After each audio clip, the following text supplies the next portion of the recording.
are like used for that? Because that sounds like a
All right.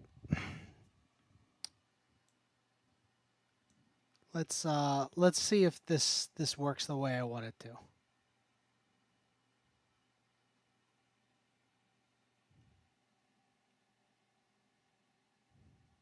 All right.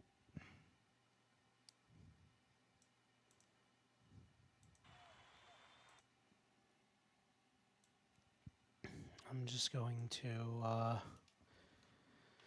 do a couple of things before I actually get things started.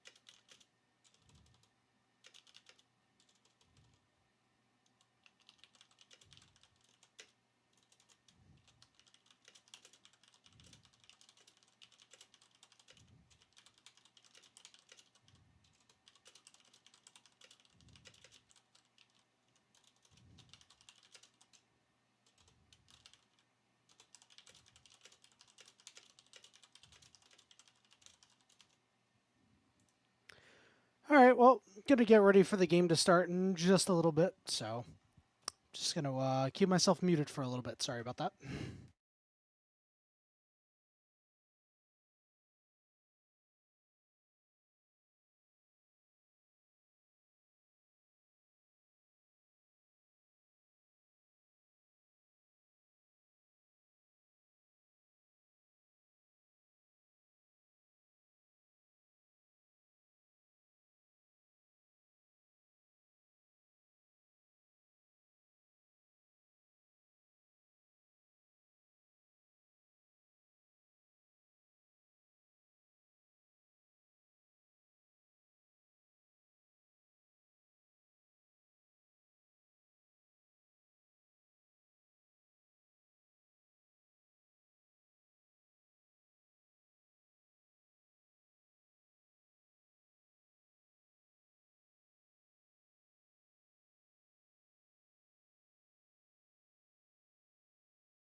All right, I'm back, and the game is getting ready to start in just a couple of moments. The Detroit Lions, who are 13-2, will be traveling to San Francisco at Levi's Stadium.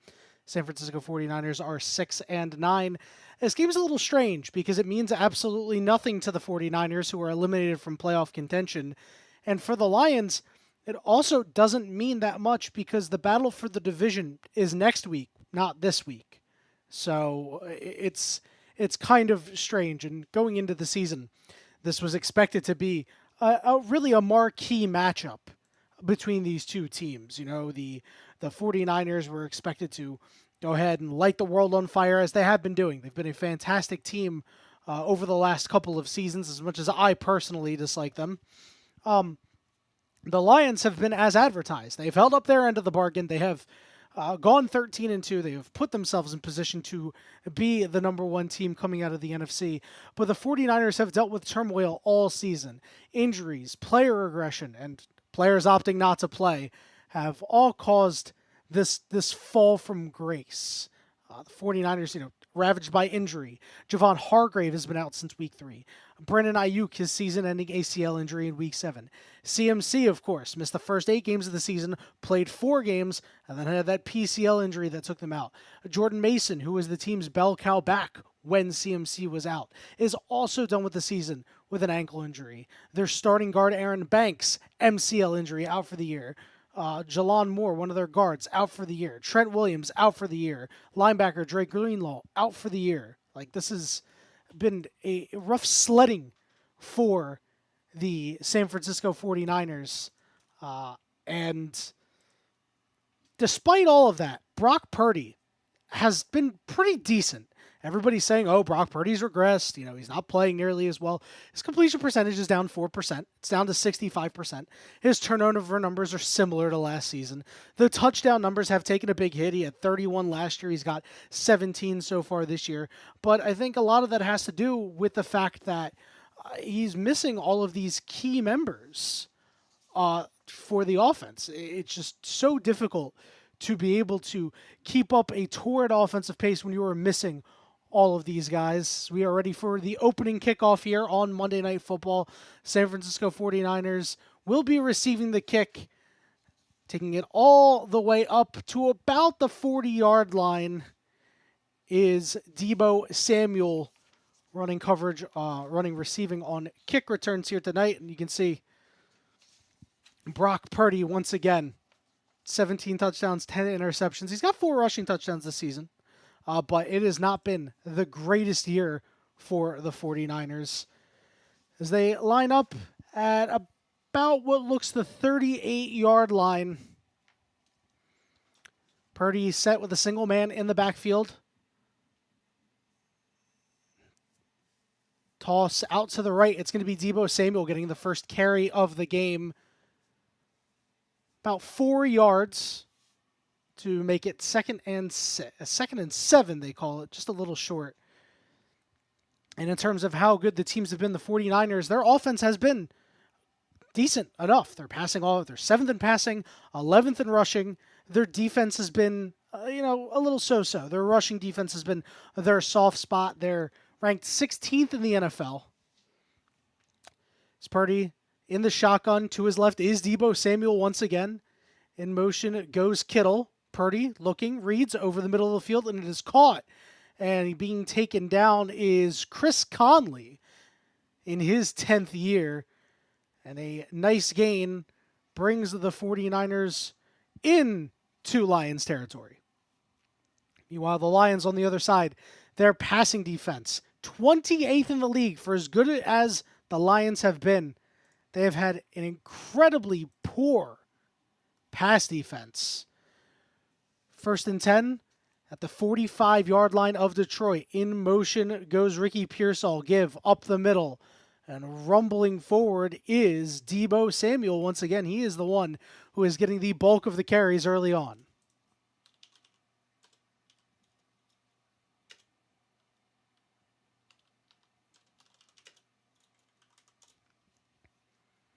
All right, give me 1 second. I gotta see if I can. Okay, excellent. I can now update things with the box score. Fantastic. That'll be updated soon. Sorry about that. So we've got 2nd and 6 on the 41-yard line. Purdy, the give. No, it's a reverse. It's Deebo Samuel once again. He's able to make it toward the first down marker. He will get it. A gain of about 10, we'll call it. And it's another first down for the 49ers.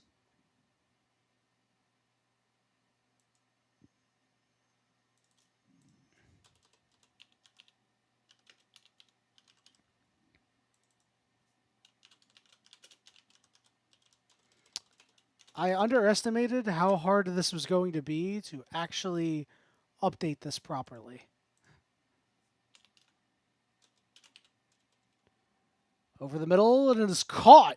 And down toward the 15 is George Kittle, captain of the squad in his 8th year. He was, everybody's saying George Kittle's having a down year. Well, George Kittle has been doing exactly what he's been doing the entire 7 years prior, getting open, catching passes, making big plays.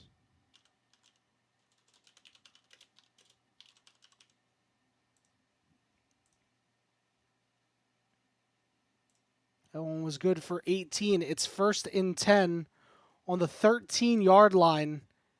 In the gun, the give to the right is Guerrero, but it's a reverse. Pearsall couldn't really hang on to it. Now he's got to try to get around the edge, and he will get a couple of yards. Leaps forward, knocked out of bounds at around the 10.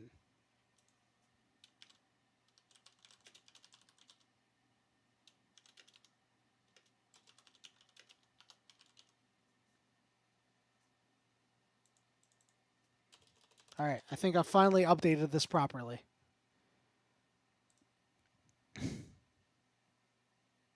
Sorry for making this a pain. Yeah, Pearsall had a hard time on that reverse from Isaac Guerrero. They mark him down and out at the 11-yard line.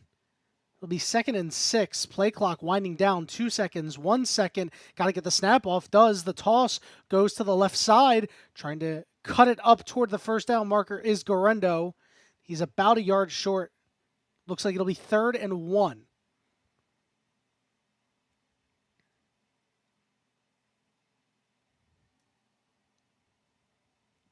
The 49ers knocking on the door. Imagine they are going to want to come away with 7 points here, as there'd be a great way to kind of put an exclamation point to start this game with their season being the way it is. They're going to go for a quarterback sneak, but I don't think he got there. Brock Purdy just charging forward, and they are well short. It'll be 4th and 1, and if you're Kyle Shanahan, you are going for it. Converted 13 times on 4th down. I'm sorry, they've had 13 attempts on 4th down this season, have the 49ers. That's the 3rd fewest in the league. But they're going to go for it here. First quarter, you're 6-9. You're eliminated from playoff contention. You have nothing to lose. Purdy stands in. Single setback is Garendo. They're going to try it one more time, and it looks like Purdy gets across the first down marker this time. It'll be 1st and goal, a fresh set of downs for San Francisco. Plunges forward, and the depleted offensive line of San Francisco got a really good push. They have dealt with so many injuries to the offensive line specifically. They've only had 2 opening drive touchdowns this season. Last year they had 10 in the gun to give to Garendo, right up the middle, but he is absolutely stuffed. Great play there from number 98, DJ Reader, as a bit of a fight breaks out here in the back of the end zone in the secondary. Flags are flying. Let's see who got meshed up there. That's Jawan Jennings with Terrion Arnold, and they are just fighting out toward the back of the end zone with the padded wall. There is I'm not sure if that was a photographer that got in the dust up. I mean, they are in an area that they should not be, where there are fans. I mean, ESPN Social recording that on their phone, and the referees are going to confer and see what penalty should be assessed. Sean Hockley, the head referee for tonight's game.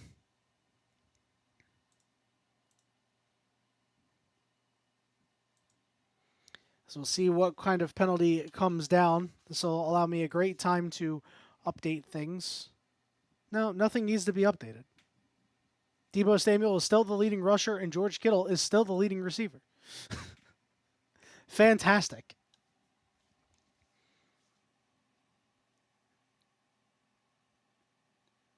It looks like there will be personal fouls assessed to both Terrion Arnold and Jawan Jennings. The penalties will offset. We'll go to a 2nd down. So a bit of a break there for San Francisco. When you're this close, you don't want to knock yourself back any further than you need to go, as they inch ever closer to the red zone here, or to the end zone, I should say. 2nd and goal at about the 4-yard line, maybe the 3.5, if you want to get that specific. Lined up in the gun, 1 man on each side. Now that's Deebo Samuel out far left. Purdy takes the snap. He rolls to his left. He fires to the back of the end zone, and it is caught. But is it short? It was Ricky Pearsall with the grab. I think he got a foot in, but the ball was not. It'll be 3rd and goal.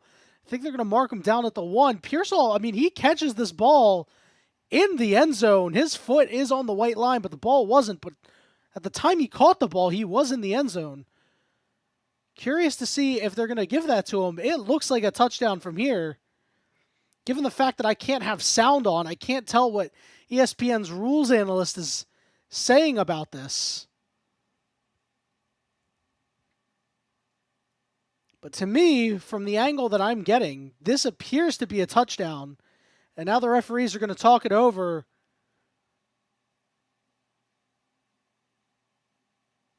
It is a touchdown. Ricky Pearsall from 4 yards out. Brock Purdy getting the job done there and taking the 49ers all the way down for a touchdown on the first drive of the game.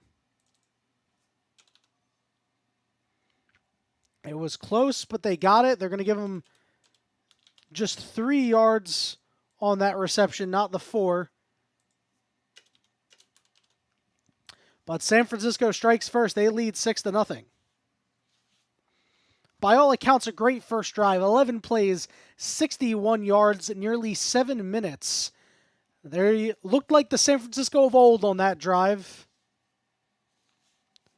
As Jake Moody in to attempt the extra point. Paddled onto the holder to Pepper, the long snapper, and he knocks it in good. San Francisco leads 7-0 to start off this game. I'm going to take a quick break from the game. San Francisco leading 7-0.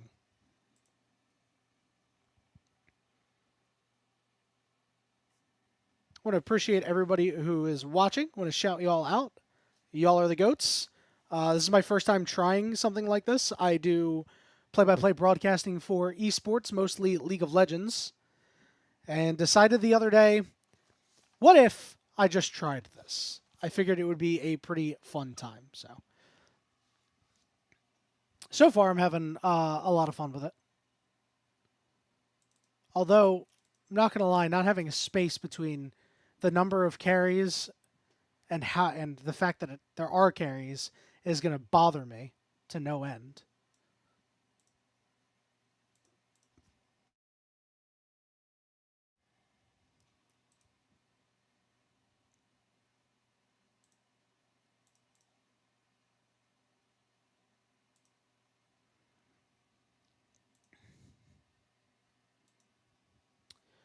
A little bit about me, outside of the fact that I already mentioned that I do esports. I have been following traditional sports pretty much my entire life. From the moment I gained consciousness, I was raised to be a Philadelphia fan.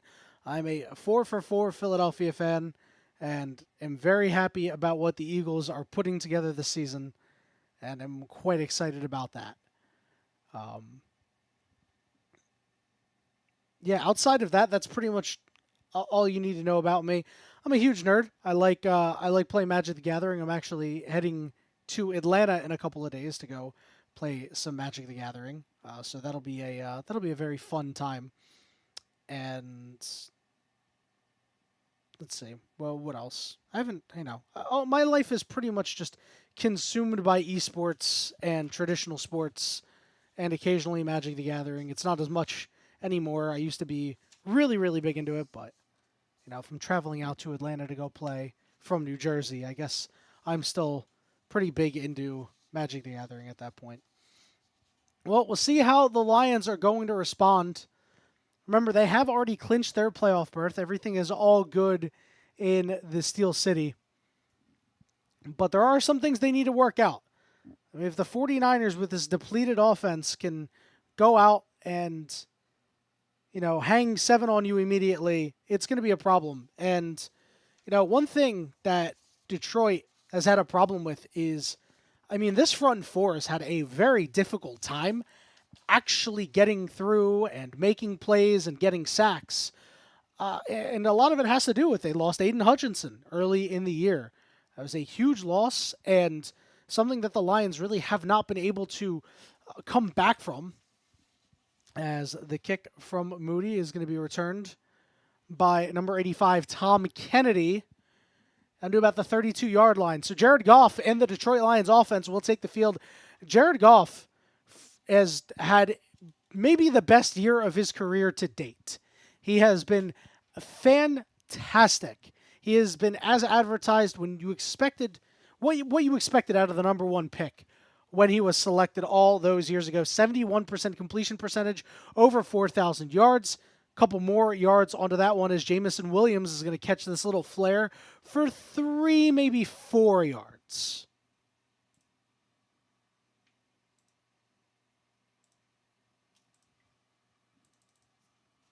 Now I got to go update this. God damn it.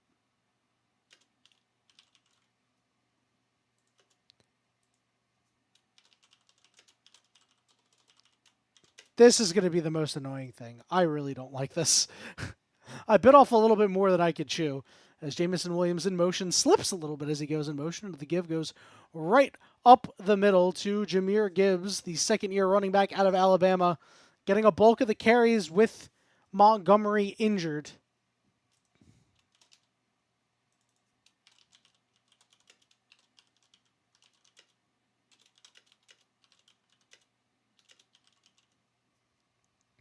As he plunges forward for 5 yards. We'll see if the 49ers are able to get a big stop here. It is 3rd and 2. The give goes right up the middle once again, and cresting through is Jahmyr Gibbs. He runs in to Tim Patrick, his wide receiver. And that'll prevent him from getting any more, but it's another solid run and a first down for Detroit.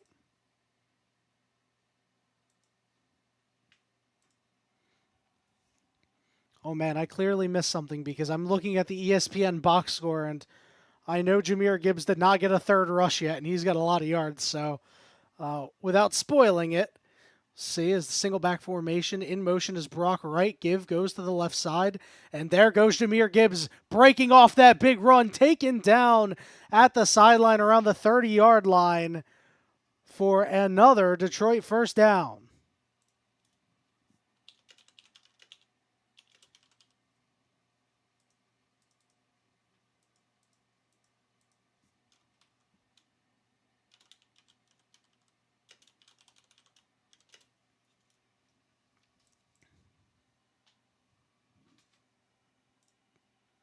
It's 1st and 10 at the 30. Let's end around reverse here as Allen Robinson is trying. No, that is Jamison Williams trying to do what he can, but he is taken down for about a loss of 5 on the play. A bit of a broken one there out of this Detroit offense. And just unfortunately left a couple of members unblocked on this defense. That was D. Winters that was able to get there first to slow down Jamison Williams. Now it's 2nd and 5. Goff pointing out the protections, sending Jamison Williams in motion to his left, back and looking as Goff. He reads, he fires out to the side, and it is caught, and running up the field is number 13, Craig Reynolds, but there's a flag on the play as Reynolds had a catch and run into the red zone. And we'll see what the call is. This illegal contact declined, and it'll be a first down and goal for the Lions as Craig Reynolds had a 23-yard reception.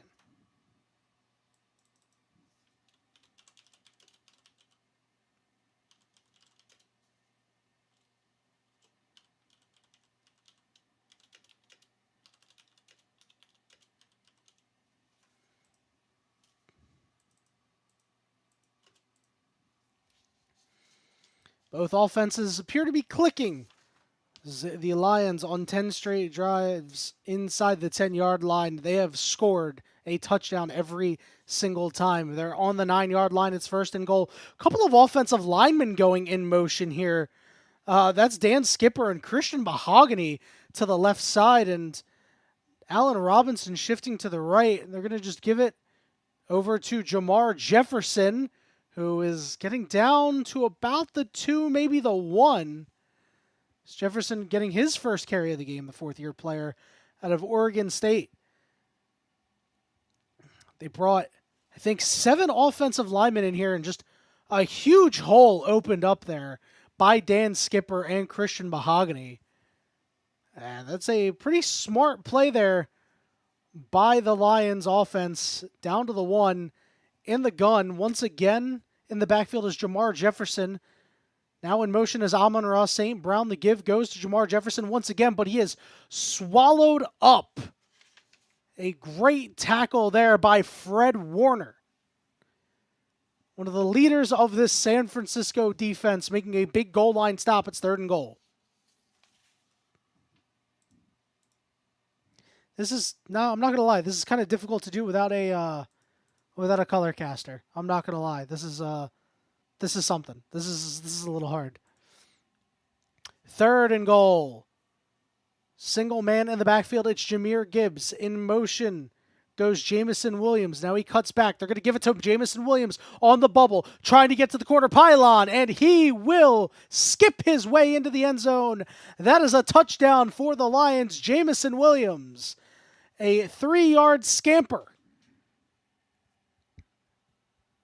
9 plays, 65 yards, nearly 5 minutes for the Lions as they get themselves on the board.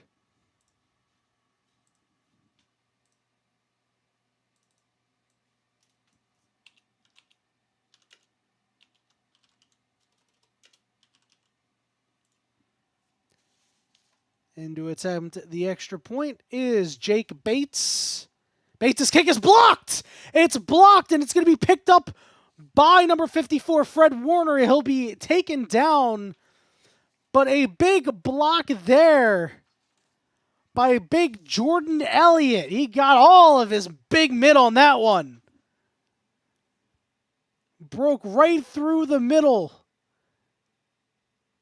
Nice job there, as you rarely see the special teams make big plays like that, and San Francisco keeps their lead.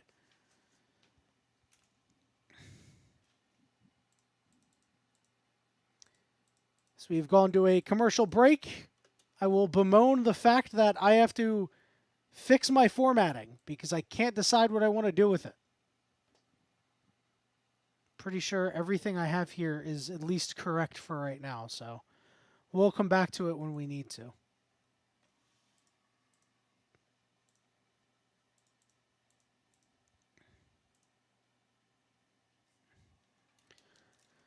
I'm going to take a second, drink some water here. Hold on. Oh, I forgot to turn on my crowd noise. All right, there we go. Now we got crowd noise.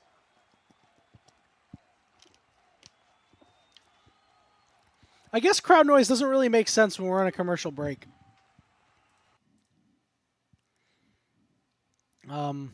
Let's see. What can I do in a commercial break? Well, since it's a commercial break, I will plug myself once again. My name is Yanni. I do play-by-play broadcasting for esports, most notably League of Legends. If you like what I do, if I've given you any sort of entertainment or, honestly, it just doesn't matter. If anybody who is watching this stream at all has, they have this stream because they're unable to find a stream or, there's nothing really safe out there. I understand it's not actually showing the video. I know it really sucks. I wish I could do it, but I'm pretty sure the NFL would kill me. So if this gives anybody any sort of satisfaction whatsoever, that's great. I really hope that's the case. I should really be sending this to my boys.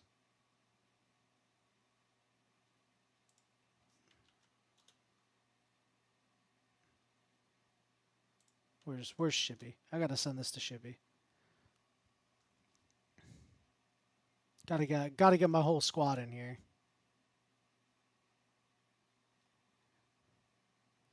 I was supposed to send this to somebody else, but I really can't remember. So it doesn't exactly matter who I send it to or who I don't send it to. Let's be real. Let's be honest with ourselves here. All right, now I can turn on the crowd noise because we are back to the game. There we go. Crowd noise is here. I don't know how loud it is because I got to keep it real. I didn't test it. What's up, Shibby? Shibby, you got to come on to do color for one of these for me one time. As the 49ers will receive this kick, goes out of the back of the end zone, and San Francisco will take it back over. And they're showing a graphic of notable Lions injuries. There has been quite a bit. It has been not as bad as San Francisco's, but Aiden Hutchinson has been out since week 5. David Montgomery out with an MCL sprain. Carlton Davis III, key contributor on defense, cornerback, is out probably for the rest of the season. Their front four has had a hard time getting to the quarterback because they have a lot of injuries back there. Purdy, under center. He takes the snap. He's going to hand it off. No, it's a play fake. He's got the bootleg. He is trying to dodge out on a couple of guys, but he is mobbed by 3 members of the Lions defense. There's a flag on the play. Pat O'Connor got in there. A couple of other players as well. See what the call is. It's going to be a hold on the defense. That'll be on number 69, Al-Quadin Muhammad, giving an automatic first down. But Purdy got punished for it, that's for sure. He had a fistful of jersey over on George Kittle there. But, listen, if it's going to cause a big problem like that for Purdy, why not? You'll take the penalty at that point. Kittle in motion, heading over to the left side. Purdy once again under center. Now in motion over to the right. Pitch to the outside. It's Garendo, and Garendo is met immediately at the line of scrimmage. Number 46, Jack Campbell, second-year player out of Iowa, the tackles leader on the Lions, making the play. Yeah, Shibby, I couldn't figure out how to do a capture on the live box score. I'm going to keep it a stack. That's a problem for future me. It doesn't appear Detroit is sitting any starters. Detroit is starting all their guys.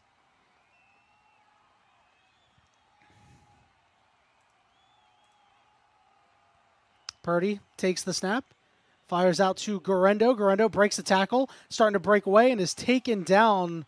It's number 32, Brian Branch. Good for a couple of yards on that play. It'll be third down.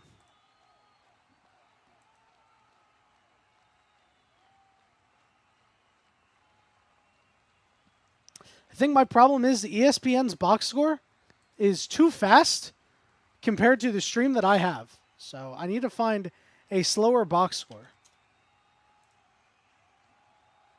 I have found a slower box score.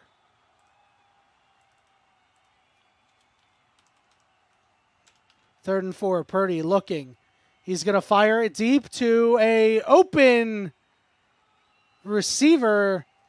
That's Ricky Pearsall with the grab. And that was a nice one-handed corral there by him. Really impressive stuff. Good concentration near the sideline. As I thought he was going to bobble that, wasn't going to be able to come away with it. But that's good for 14 yards.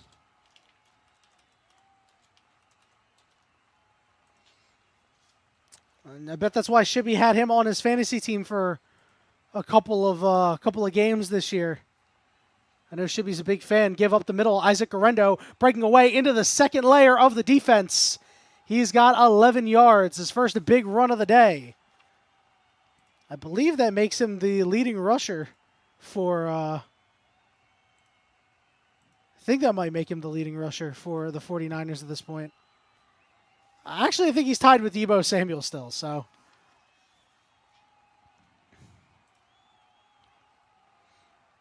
We'll see what the move is in the end. Just under a minute left in this first quarter. Ball at the 34-yard line. Purdy takes the snap. He looks, he fires over the middle, and it is caught by George Kittle, who is wide open and takes it all the way down to the 13-yard line. A big gain on that play as George Kittle was just left all alone to his own devices.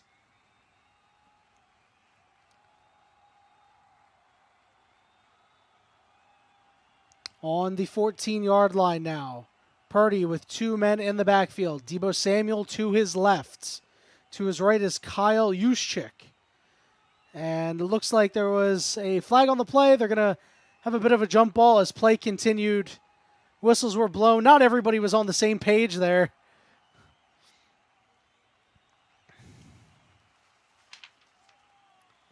And we'll see what the call is. It's a neutral zone infraction on the Lions. That'll inch them up ever so slightly.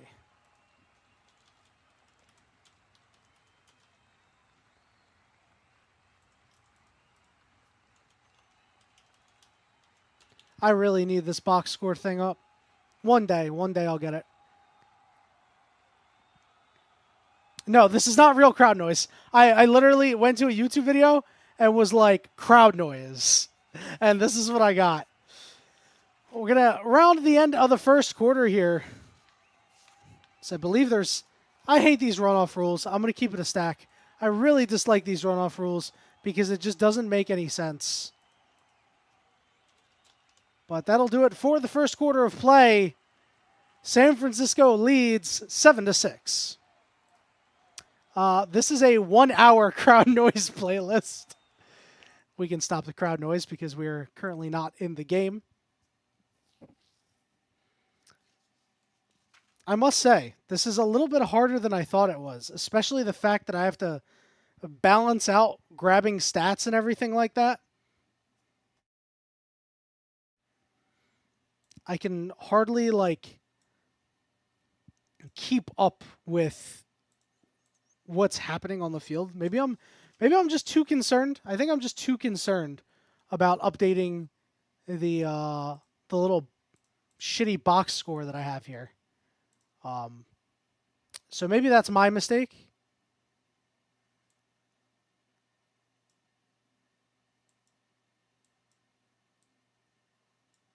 There's a live stats updated thing. Yeah, there is. So what I did for this is I had Chippy help me out and put together like a Sheets IO, and I just have this sheet that I'm going with right now because we couldn't figure out. Chippy wasn't sure how to get that done because we tried it a little bit with certain places, and it just wasn't working out real well. I'll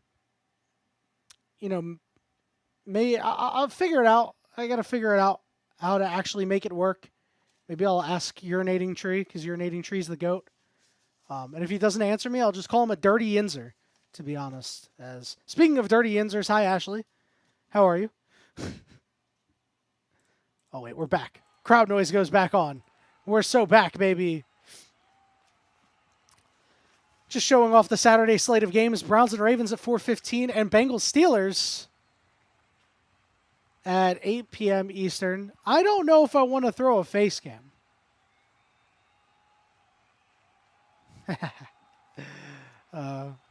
Sorry, Ashley. You're not a dirty Yinzer.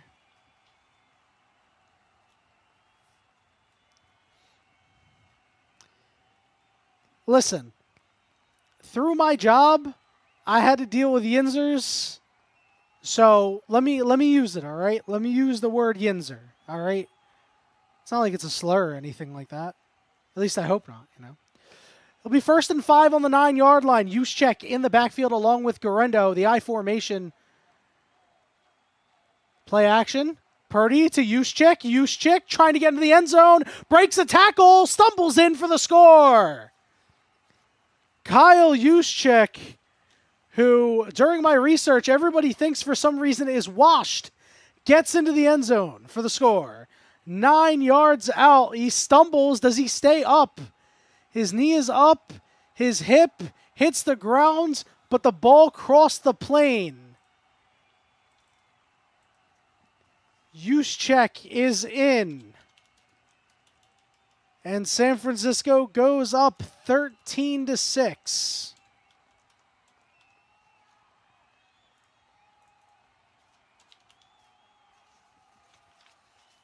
6 plays, 70 yards in 3 minutes and 49 seconds. As this San Francisco offense, it looks like the San Francisco of years past, if I'm honest with you. In to kick the extra point is Jake Moody. Snap good, hold good, kick is through the uprights. And San Francisco tacks on a second touchdown. They are rolling along right now. The Lions defense is going to have to pull it together, and the Lions offense is going to have to really put some work in. Damn, we really just went back to commercial off that. There's nothing wrong with saying John. It's not the saying of Yinzer, it's the dirty part. It's the hard pronunciation. What's the pronunciation of Yinzer? It's Yins. Well, it's not like exactly that way. You have to say it with an accent of being uneducated, you know. I'm kidding. I'm sure the Yinzers are very educated. Brock Purdy putting on a show so far.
As much as I hate the 49ers, I really dislike when good teams have their seasons derailed by injuries. It's really upsetting because while I hate pretty much all of the 49ers fans are very brash, as are Eagles fans. I'll keep it a stack.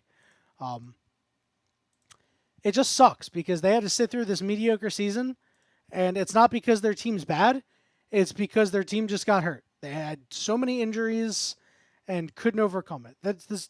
If you have a patchwork offensive line, you're going to struggle no matter who you are.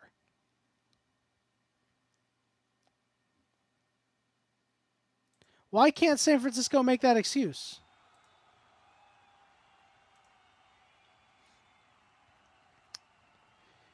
Jake Moody in to kick the ball off here. And we'll see if this one is returned. Go all the way to the end zone and will be kneeled down. As Jared Goff will retake the field. There is a flag on the play. Yeah, injuries are a part of the game, absolutely. But it does suck when your team has to deal with that sort of thing,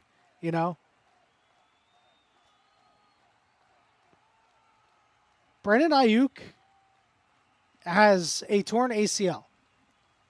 So that's why he hasn't been able to show up. And CMC was hurt all year.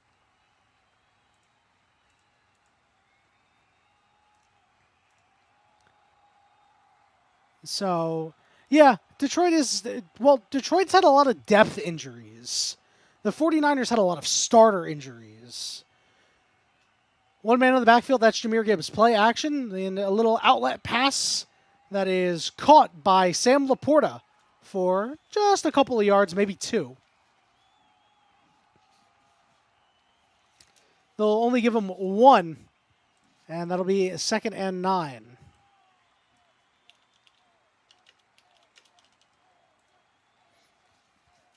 Malik Mustafa was the one who made the stop there.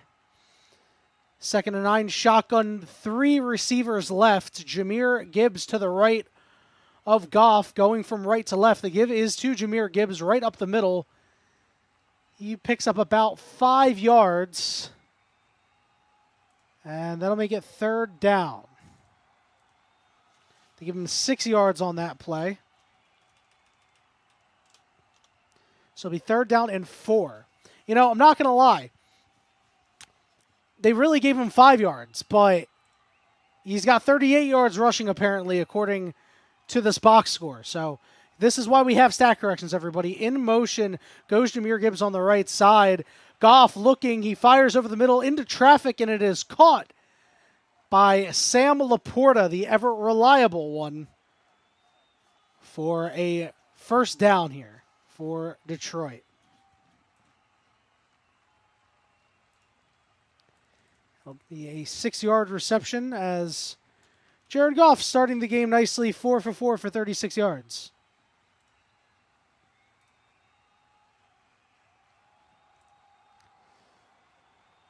Ball on the 42-yard line. Shotgun with Jahmyr Gibbs to the right.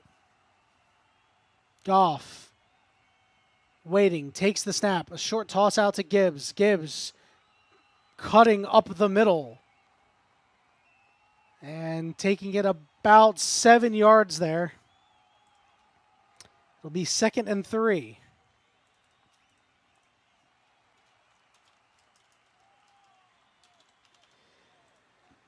Putting in a lot of work on this mid-San Francisco run defense. 5 carries for 45 yards, averaging a 9 yards a carry. That'll get you there.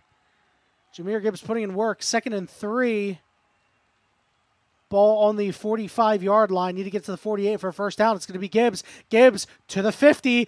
Breaking away to the 40 and is taken down. That is safety Talanoa Hufanga taking him down, but not before good yardage for Gibbs. 15 yards on that one.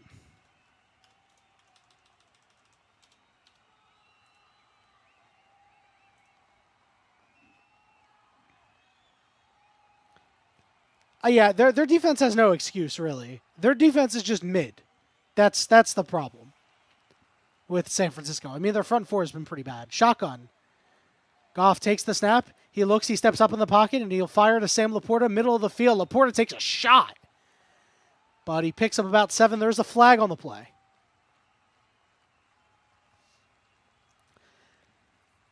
And that'll be a hold on Penei Sewell. So that one will be coming back. Gets caught on the hold. Sometimes, no matter how good you are offensive line, sometimes Nick Bosa will just beat you.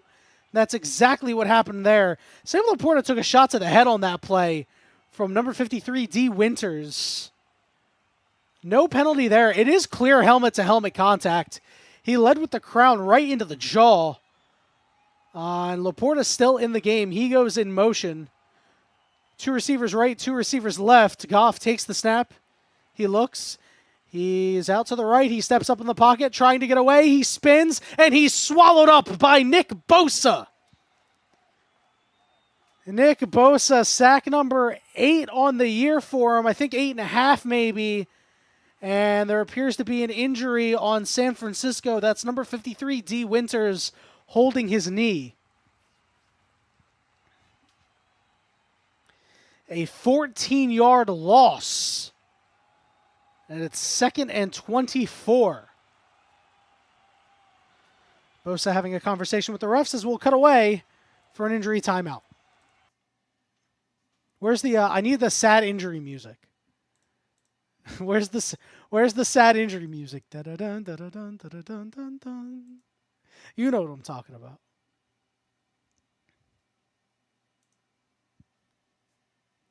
Yeah, so the thing is, Shibby, the problem is, I think the issue is backup offensive linemen are much harder, have a much harder time than backup skill position players.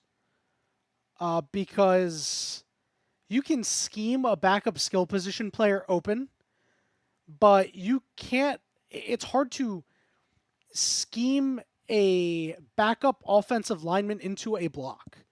And that's really been the biggest issue, right? It means you have less time. And of course, I'm just going to give Brock Purdy as an example. I mean, Brock Purdy, 17 touchdowns, 10 interceptions. Last year, he had 31 touchdowns, 11 interceptions. He's got 4% lower completion percentage. But it's not like Brock Purdy hasn't been good. That just goes to show that the skill position players have been a bit worse. As we said, Ayuk is out. Deebo Samuel's played like garbage, to be honest. The good news is George Kittle has had one of his better career years. He's been quite good. So that's at least my opinion on it and why, it's a different situation. I'm not saying that they have an excuse, yada yada yada. But it really sucks, I don't like the 49ers because they talk shit on Eagles fans all the time. But I also don't like when good teams are bad because of injuries, because that robs everybody of good quality football. Yeah, Kittle has been great. He is. I wrote into my notes actually. George Kittle it's going to be his 4th season of 1,000 yards, his 3rd highest reception total he's on pace for. He's got the 2nd most touchdowns in his career. Okay, now we're seeing what happened here. It was friendly fire, helmet-to-helmet contact on that sack. Nick Bosa took a shot to the head by his own teammate, which is why the referees were talking to him, making sure he was all right. And it looks like Bosa is off the field for right now, so he's likely in concussion protocol at the maybe not the protocol, but they'll send him to the tent. Jared Goff going to take the snap, ball at the 49-yard line of the 49ers. Goff looking, he's going to throw a short outlet pass to Gibbs. Gibbs is going to break a tackle and cut it up for a few more yards. As this is about maybe a 10-yard reception there. Bosa getting checked out. He is ambling along the sideline here, but he looks to be okay for now. It was a 12-yard reception there for Gibbs. And that'll make it 3rd and 12. Going to need a conversion here out of Detroit. They haven't had any big plays yet. Amon-Ra St. Brown has been quiet this game. Goff looking, reads an immediate short outlet throw. It's a hook and ladder. It's a hook and ladder toss. And cutting it up is Jamison Williams. And Jamison Williams high steps into the end zone. What a play by the Detroit Lions. That looks like it was drawn up that way. I'm not sure who initially caught that pass, but it was the lateral to Jamison Williams, and there was nobody around to touch him. Jamison Williams starts on the left side. He's just a simple cross, and it was a catch by Amon-Ra St. Brown, and right place, right time for Jamison Williams. Big play there. And Detroit punches it into the end zone. It looks like they're just going to kick the extra point. Not the first time we've seen a little hook and ladder there this season, but it's a rarity nonetheless, and you love to see it when it happens. Extra point is up and good as Detroit answers back.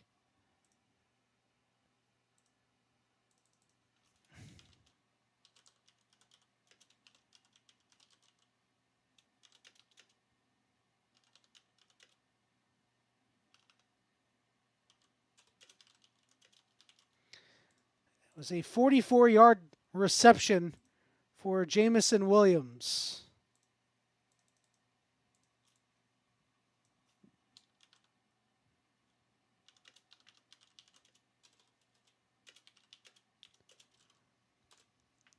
All right, we're in a commercial break now. Gives me time to update everything. Maybe I should just update everything on commercial breaks.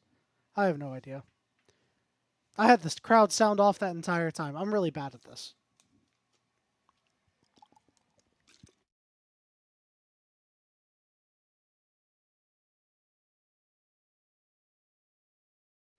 Bit of an interesting game here. As a lot of offense.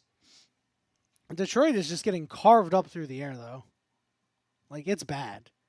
What a surprise. The team that's 28th in pass defense is giving up passing yards, and the team that's 16th in rushing is giving up a bunch of rushing yards. Wowee. I am shocked and appalled, to be quite honest with you.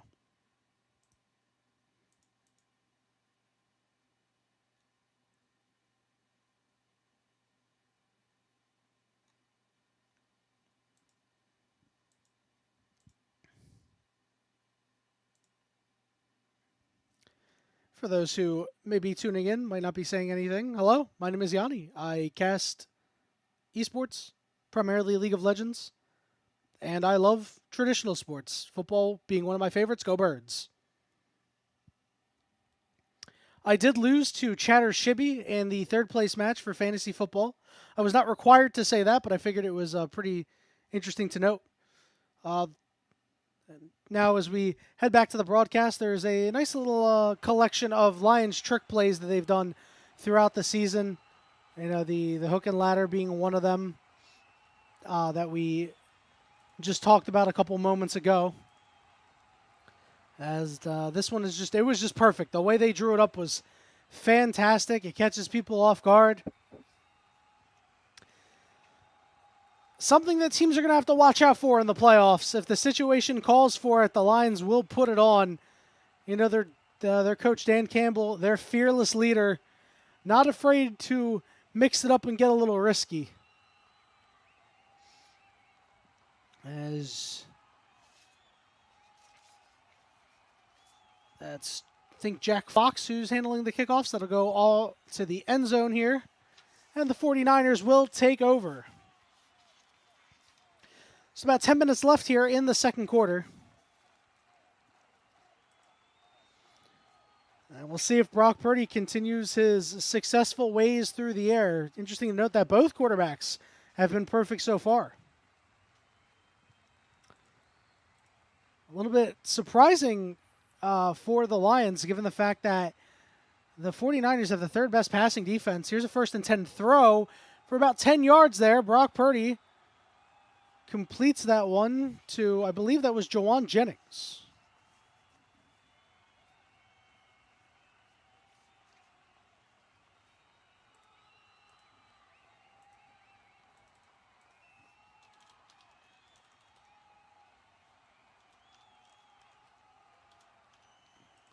He's only gets 9 yards on that one, so just a little short. Going to give it up the middle to Isaac Garendo. Garendo breaking into the second level, and there's a big pile up. They're trying to push the pile forward. Ends up losing a couple yards after that. Clearly some extracurricular activity after that whistle. And Garendo not very happy about that.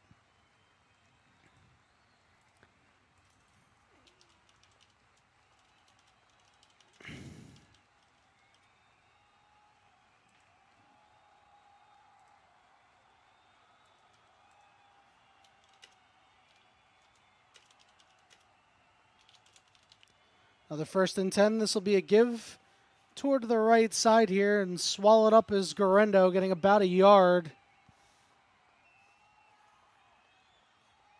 And on that play was Pat O'Connor. Interesting to note that on the offensive line, Austin Pleasance, the undrafted free agent rookie out of Ohio, getting the start today. Is there's only 7 offensive linemen active for the 49ers. That's how depleted they are. 2nd and 9. In motion goes Pearsall. Pearsall gets the end around, cuts up and takes a big shot there.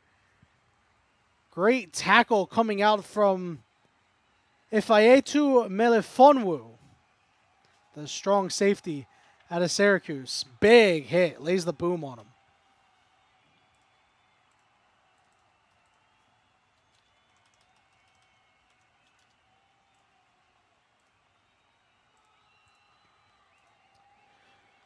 We've got a 3rd and 7 coming up here for the 49ers. Purdy with a man to his right. That's Juszczyk. Purdy takes the snap. He looks. He reads. He's going deep. Going for it all for a wide open Ricky Pearsall. Pearsall taken down by Terry and Arnold, but they're in the red zone. A huge bomb there as they link up for a big play down to about the 10. Ricky Pearsall didn't have a man around him. A 40-yard completion. Purdy to Pearsall.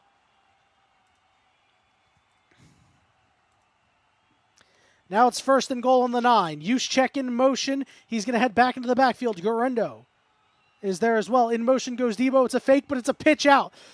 Garendo breaks one tackle in the backfield, but finally gets swallowed up short of the line of scrimmage. That's Jack Campbell coming in again. Josh Pascal slowed up Garendo. It'll be a loss of 1. Great penetration there on that play. Purdy threw a beautiful ball on the prior one. They're not going to hit Garendo with a loss of any yards. Looked like he lost about 1, but he did get back to the line of scrimmage. It'll be 2nd and goal from the same spot. In motion is Debo Samuel to the right of Purdy. Back and looking is Purdy. He reads. He's got to escape. He's stepping up, and he's going to take it and run himself, and he is into the end zone. A touchdown, a 9-yard run for Brock Purdy. And San Francisco has scored on their 3rd straight drive. They lead it 20-13.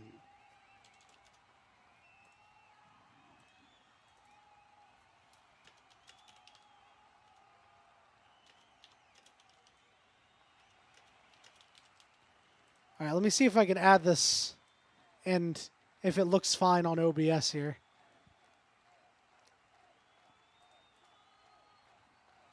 I'm going to have to see what it looks like on the stream in a little bit because I feel like I have to include Purdy's rushing touchdown. And to kick the extra point here is Jake Moody. Snap not so good, but Moody knocks it through anyway. 6 minutes, 13 seconds left to go. And the San Francisco 49ers continue to run it up on this Detroit defense, 21-13.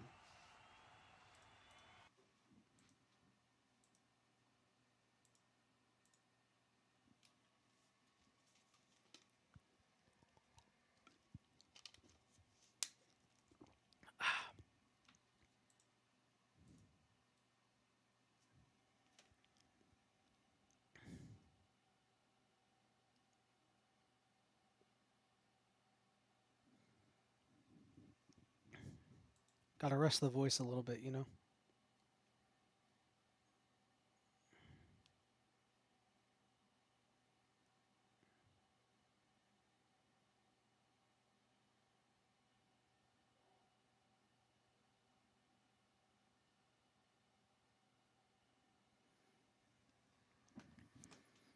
Do I think Purdy should get a good contract? What's the QB situation look like without them? You know, I think he should. I'm going to keep it a stack. I think that everybody is saying, "Oh, Purdy's having a down year. You know, he's not that good. He's clearly regressing to what he should be." Brock Purdy is having a poor year because this offensive line for the 49ers is so patchwork. I mentioned earlier they're carrying 7 offensive linemen tonight. And an undrafted free agent rookie out of Ohio, Austin Pleasance, is their starting left tackle. Uh, it's not really great for them right now, and he's had a pretty good season despite that. Um, he's his numbers are down, right? His completion percentage is down 4%. He's completing 65% of his passes, which aren't that bad. His turnover numbers are about the same. Obviously, there's still this game, one more game to go. It's really just the touchdown numbers that have taken the hit. He had 31 touchdowns last year. He only has 17 this year, not counting the ones he has now. He now has 19 through the air. But I mean, that's also because Brandon Ayuk isn't around, CMC isn't around, and this offensive line has been pretty poor. I mean, Deebo Samuel's had a down year too. So I actually think Purdy's worth it. And it's games like this where you are, playing against a pretty poor pass defense and you're ripping them up, even though they're a good team, that show, okay, this guy is like a pretty decent quarterback. Hulk Battery, I'm in agreement. I also hate Shibby. Despite the fact that I often say Shibby is my GOAT. Shibby is sometimes not my GOAT. Yeah, Deebo's been pretty shit. Surprisingly, Deebo Samuel, his drop numbers are probably a lot less than what they actually should be. He has only been credited for like 6 drops, but it feels like he's had way more. As the Detroit Lions will take the field as the kick sails out of the back of the end zone. 6 minutes, 13 seconds left to go. Lions trail by 8. Jared Goff, once again, perfect. Both quarterbacks, surprisingly, have been perfect. Impressive stuff out of the both of them. It'll be 1st and 10 from the 30 in the I formation with Jahmyr Gibbs in the deep backfield. And he is taken down almost immediately. Great penetration there. That's Yetur Gross-Matos, who was able to get into the backfield quickly for about a loss of 3, maybe 4 on that one.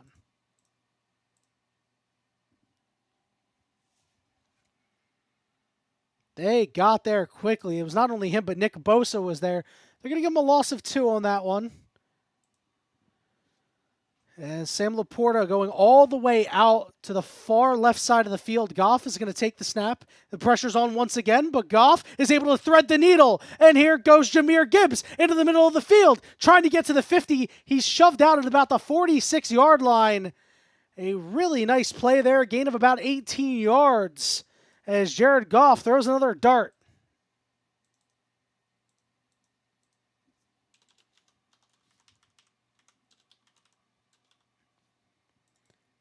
Quick, there's a break in the action. Adjust the yardage totals. Adjust the yardage totals. I'm so good. In motion, Amon-Ra St. Brown. It's play action. Goff was looking for Amon-Ra, and he spikes the ball. He spiked the ball. It's picked up by the defense. That's Malik Mustafa. And it looked like he tried to get it to Jahmyr Gibbs, who was right next to him, but Malik Mustafa was right there. They're going to call this an incomplete pass. There was forward motion there. He just threw it right at the ground. It's always strange. You never know what the refs are going to call it. There was definitely forward motion there. The target was to Jamar Jefferson there. As Jared Goff will suffer his first incompletion of the evening on what I say was probably the strangest incompletion you'll ever see. It's 2nd and 10. Play action. Goff, this time he'll get it out to Jahmyr Gibbs. Gibbs cutting over to the side, and he'll take it past the 50, down to about the 45-yard line.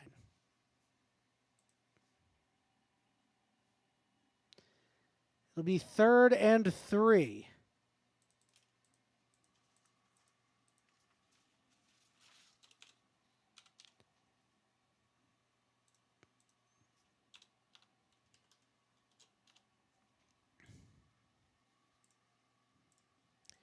Goff looking. He's going to find an open man. That's Amon-Ra St. Brown getting the first down. He took a big shot there.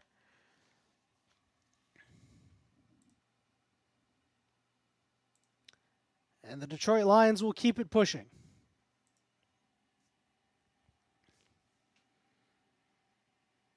It is 1st and 10. 4 minutes to go. Here in the second quarter, Amon-Ra St. Brown has 2 catches for just 5 yards. It's 1st and 10 on the 42-yard line of the 49ers. Single man in the backfield. Goff takes the snap. He'll hand it off. Carrying it up the middle is Craig Reynolds. And Reynolds picks up about 7 yards.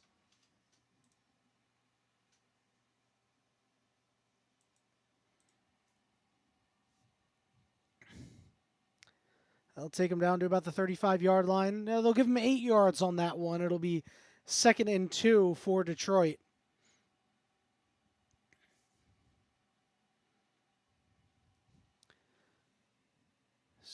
Detroit brings in the extra offensive lineman. They're going in a jumbo set here with 1 man in the backfield on 2nd and 2. And the give goes right up the middle. And why not? Craig Reynolds getting that one again. And Detroit showing their running prowess, dominating this front 4 of San Francisco. So they pick up another first down.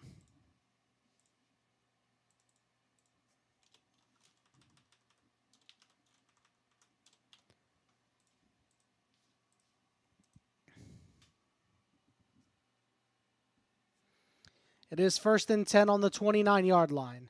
1 man in the backfield.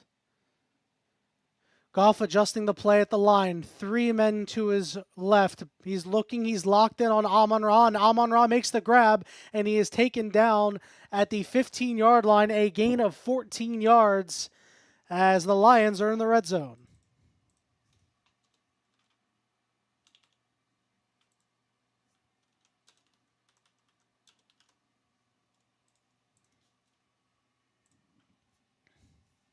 Jared Goff, 10 for 11, 133 and a touchdown, carving up this 3rd-rated pass defense out of the 49ers.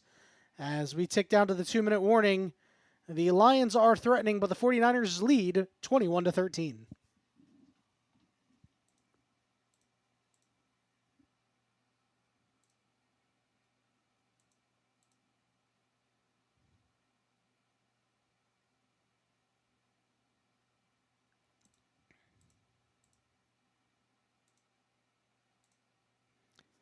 I must say, this has been a pretty fun time. If you know any friends who, for some reason, can't get a stream because their internet's really, really bad, they can't handle streaming video, come here. There's no video. There's only audio. It's a pretty good time.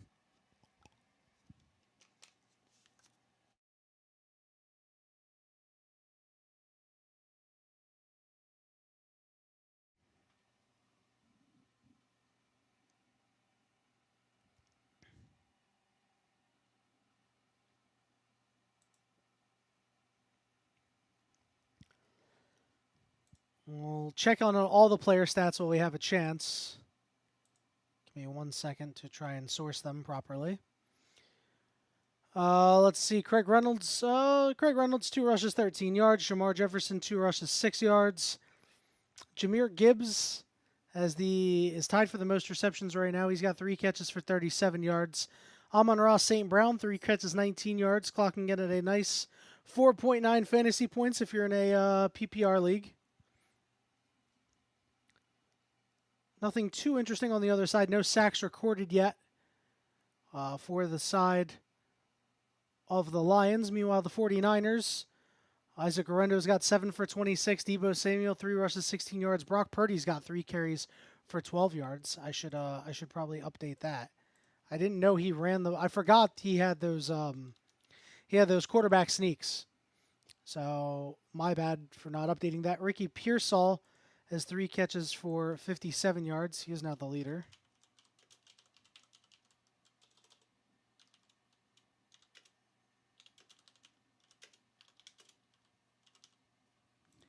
Fantastic. We're now all updated. George Kittle's got 2 for 38. Chris Conley had the first catch of the game. He has 1 for 13. Jawan Jennings has a catch for 9 yards. And Nick Bosa has a sack from earlier. Oh, yeah, Ricky Pearsall's got a touchdown, too. I forgot he had a touchdown on one of his earlier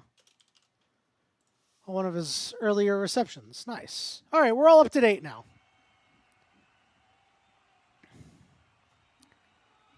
Thanks, everybody, for bearing with me because this is my first time trying this. As the Lions have the ball at the 15-yard line. Snap is made. Up the middle is Jahmyr Gibbs, and Jahmyr Gibbs is met by number 53, D. Winters, at the line of scrimmage.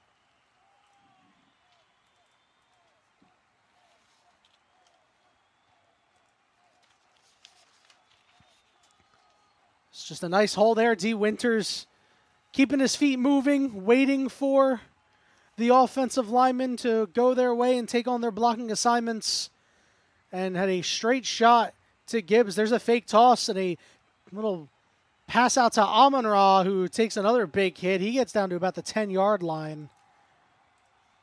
And it'll be 3rd and 5.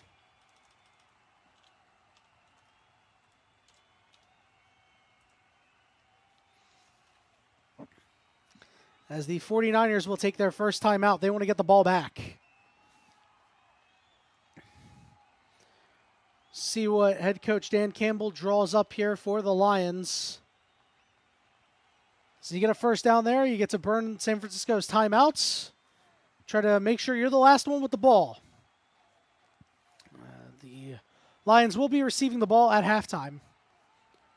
So a big touchdown here would put them in a really good spot going into the second half. Could potentially turn the tide.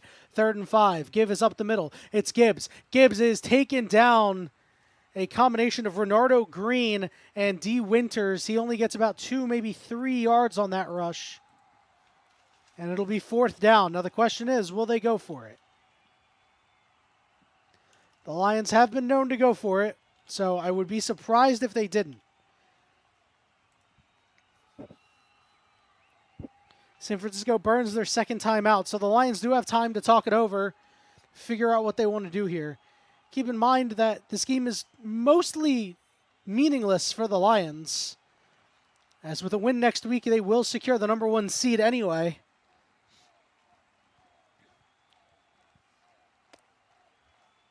Lions lining up. Goff with a single man in the backfield. 2 men to his left, 1 to his right, 2 to his right. He takes the snap. He's looking good blocking. He's going to fire to the back of the end zone. A leaping incompletion. Sam Laporta got his hands on it, but that's rookie Renardo Green, who was able to have a big pass break up there, and the Lions will turn it over on downs. This ball was just underthrown a hair. Just a hair. It was at about shoulder level for Sam Laporta, and just enough time for Renardo Green to get his hand in there. Really good defensive play. And he's been a big reason why the 49ers have the 3rd best passing defense in the NFL. We're going to take a short break. The 49ers with 1 timeout left and about 1 minute and 20 seconds. They lead at 21-13.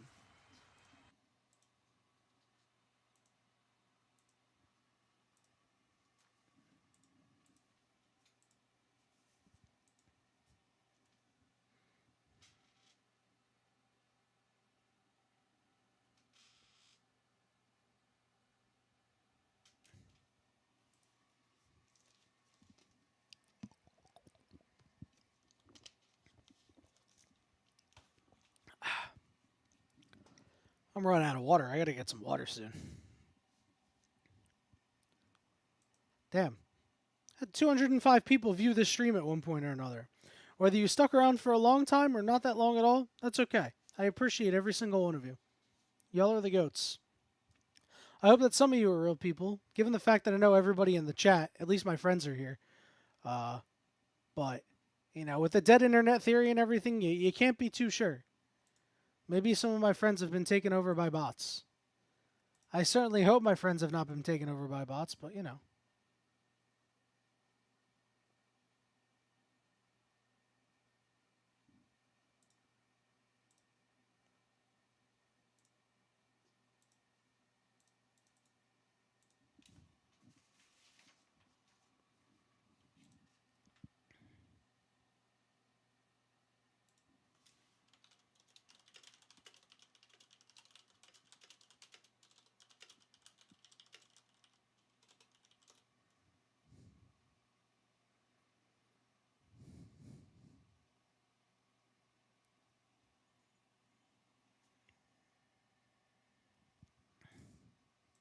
I can turn the crowd sound on again. We're so back, baby. We're not quite back yet, but, you know, we're so back. It'll be 1st and 10 for the Niners at the 8-yard line, their own 8. 1:13 to go. Shotgun formation. Purdy takes the snap. He looks, he dances, he's in his own end zone, he's running, he's being chased, and he is going to lob this one out of bounds. Forced to throw it away. Good pressure by Detroit there, forcing Purdy's first incompletion.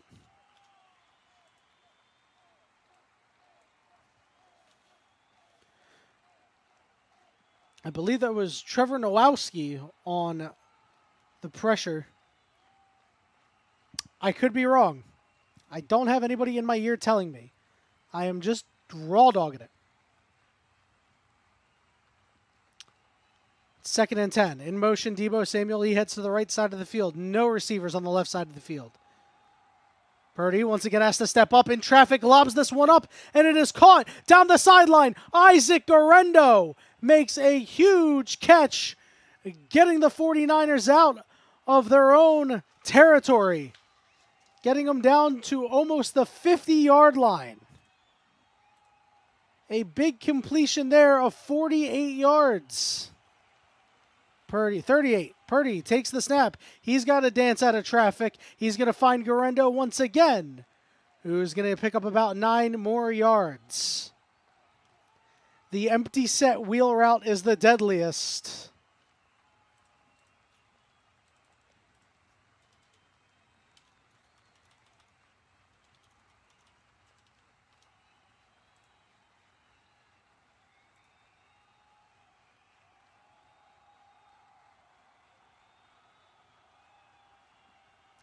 Second and 2, 33 seconds left to go. Ball's on the 42-yard line of Detroit. In motion goes Deebo. Purdy looking, a little flare out, and that's going to be caught by Jawan Jennings. Down at about the 38-yard line, he was able to get out of bounds. Ricky Pearsall on the reception. He's got 4 for 63 tonight.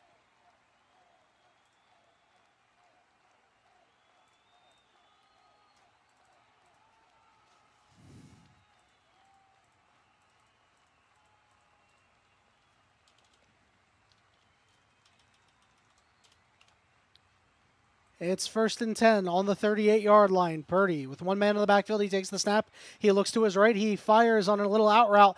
This one is to Jawan Jennings. He lost the football, but he was out near the sideline. The ball will go out of bounds. I believe he caught that. Yes, he did. It will be good for about 8. 20 seconds left on the clock. They will spike it. And it'll be 3rd and 2. It's a good punch out there from Amik Robertson, the savvy veteran.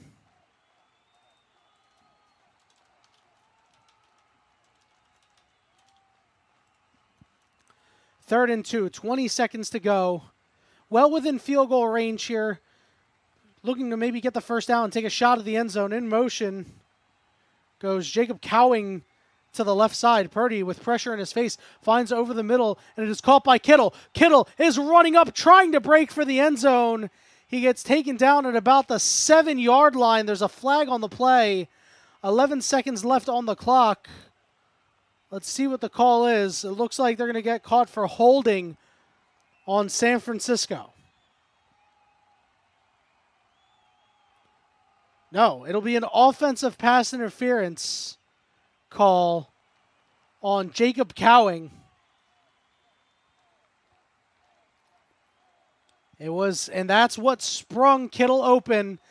The referees have been calling those pick plays more and more every season.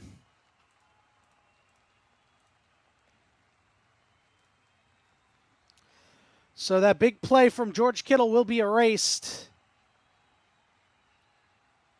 And that may even potentially push the 49ers out of field goal range. They're exactly on the 40, so it'll be a fine range for Moody if he's got to kick it from there. But it's 3rd and 12, 11 seconds to go. Purdy takes the snap, a quick flare out to Kittle, just trying to get whatever yards they can back. It's about 7 yards. He gets out of bounds, and it'll be 4th down, and the field goal unit should be taking the field right about now, as Jake Moody will come on.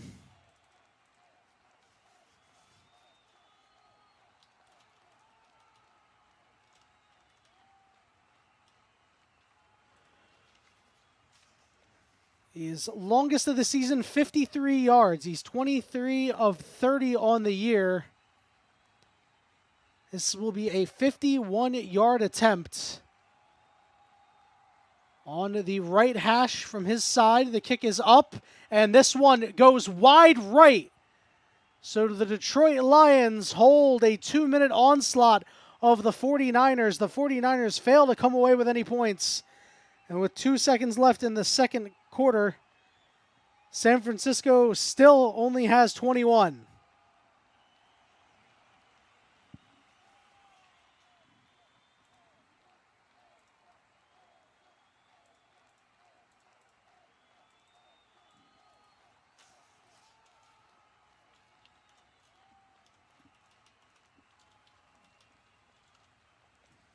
My God, it's so difficult to update these stats.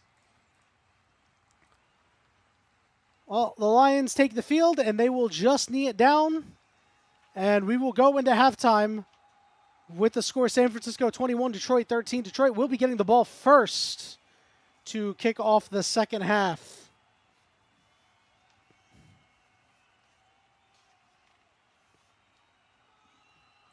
What I'm going to do, put halftime.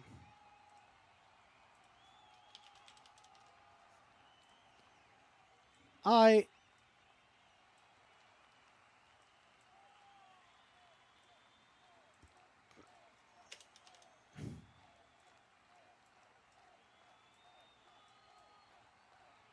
right, given the fact that it is halftime, I'm going to take a moment to step away, refill my water, get something to eat. Thank everybody who's been watching, and I hope you stick around at least until the game resumes. Be back in probably about 10 to 15 minutes.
All right, we're back, baby.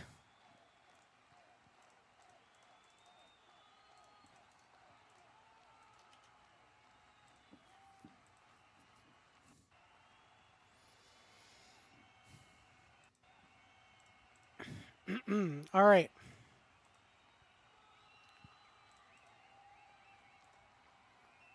Welcome back, everybody, to play-by-play coverage of the San Francisco 49ers and the Detroit Lions. The teams are heading back out onto the field. Detroit Lions trail by 8. It's their second largest halftime deficit all season. Crazy to think about. It is just an 8-point deficit. That is really not a whole lot. They have been such an excellent team throughout the entire season. No surprise, given the record, right? If you've watched the NFL at all this season, you know that. They are a really, really fantastic team. A team that nobody wants to see in the playoffs, despite all of the injuries they've had put together on their team. A lot of it has to do with Jared Goff having probably his career best year, completing 71.4% of his passes, over 4,000 yards for the 5th time in his career. A career high 33 touchdowns, not counting the one that he has tossed today. So he only gets credit for one.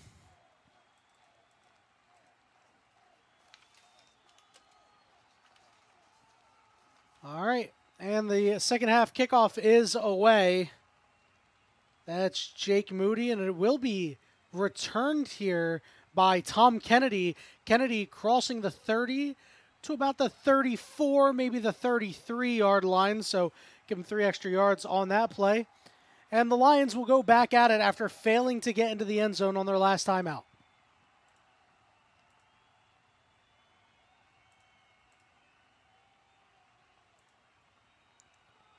It is one of the few times a team has actually been stopped.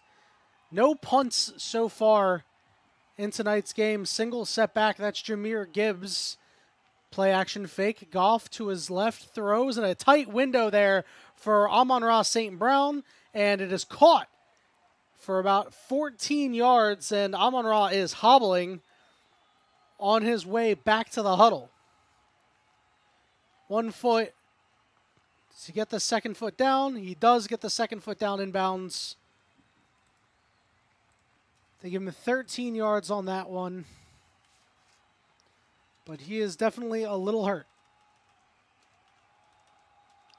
Ball is snapped. Another play action out to the right.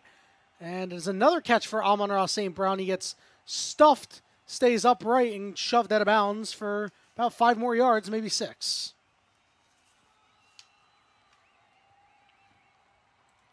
So immediately comes back after hobbling a little bit and has another reception.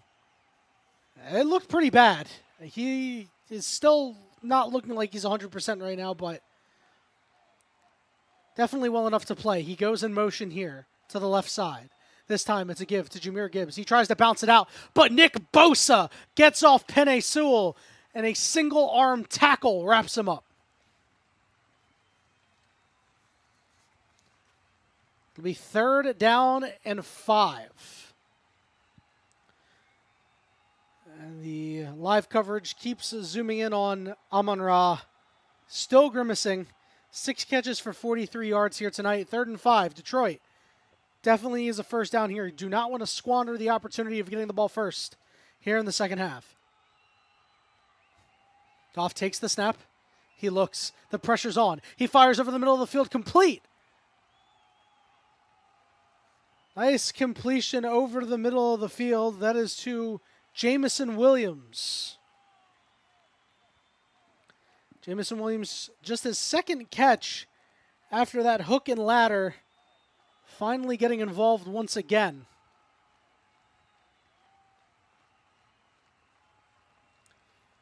He is their big play guy after all. 2 catches for 56 yards. The ball at the 36-yard line. In motion goes Jameson Williams. The give goes to Jahmyr Gibbs. But again, there's 49ers in the backfield. And again, it's Nick Bosa who stuffs Jahmyr Gibbs for about a loss of 2.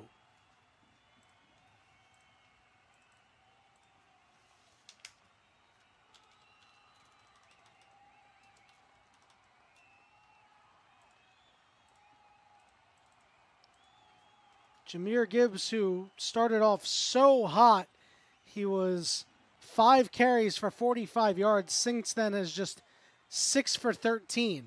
It's 2nd and 11. They only give him a 1-yard loss on that one. Amon-Ra in motion to the left side. And it's another give to Jahmyr Gibbs, and this time he gets some good yardage, taking it to about the 30. If not a little short. Gain of about 5 there. It'll be 3rd down.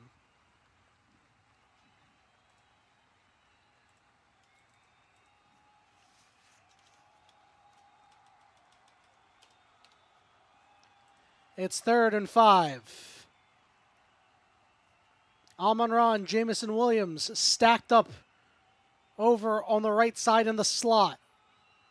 One man to the far left and the far right. Alone in the backfield is Goff. He looks. He fires in one-on-one coverage, and it is complete.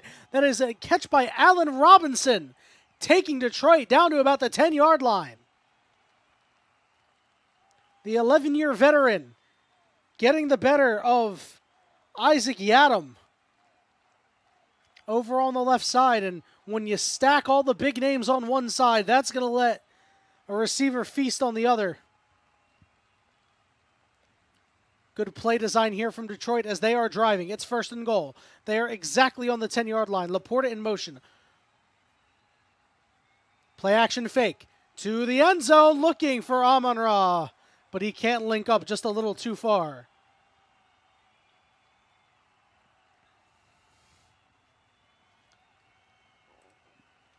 The defender wags his finger on a ball that was not particularly close.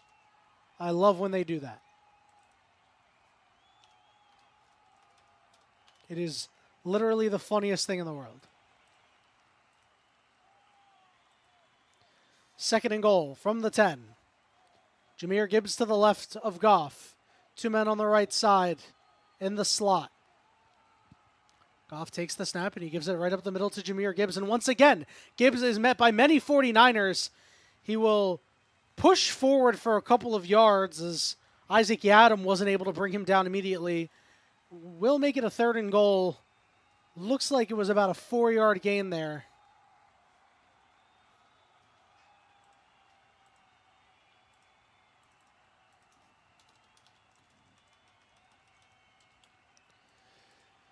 How big of a loss is David Montgomery to this offense? You can kind of see it here. Just 13 points in the first half, despite opportunities. Gibbs to the left.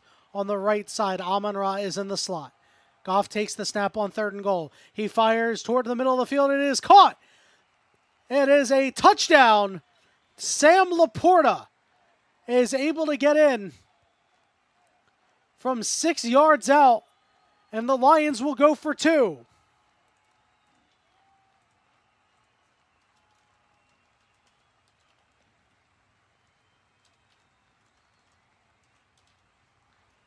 Sam Laporta was able to break just open on a seam, a little bit of daylight, beating Isaac Yiadom once again.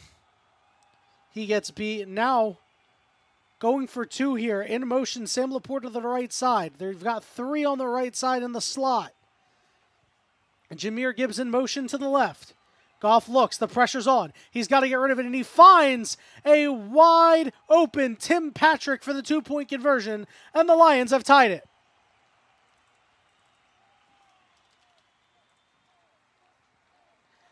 A solid drive from the Lions. A couple of big 3rd down conversions, capped off with a 6-yard Sam Laporta reception and the 2-point conversion to Tim Patrick. We'll take a break with 9 minutes and 58 seconds left to go. The score is knotted up 21 apiece.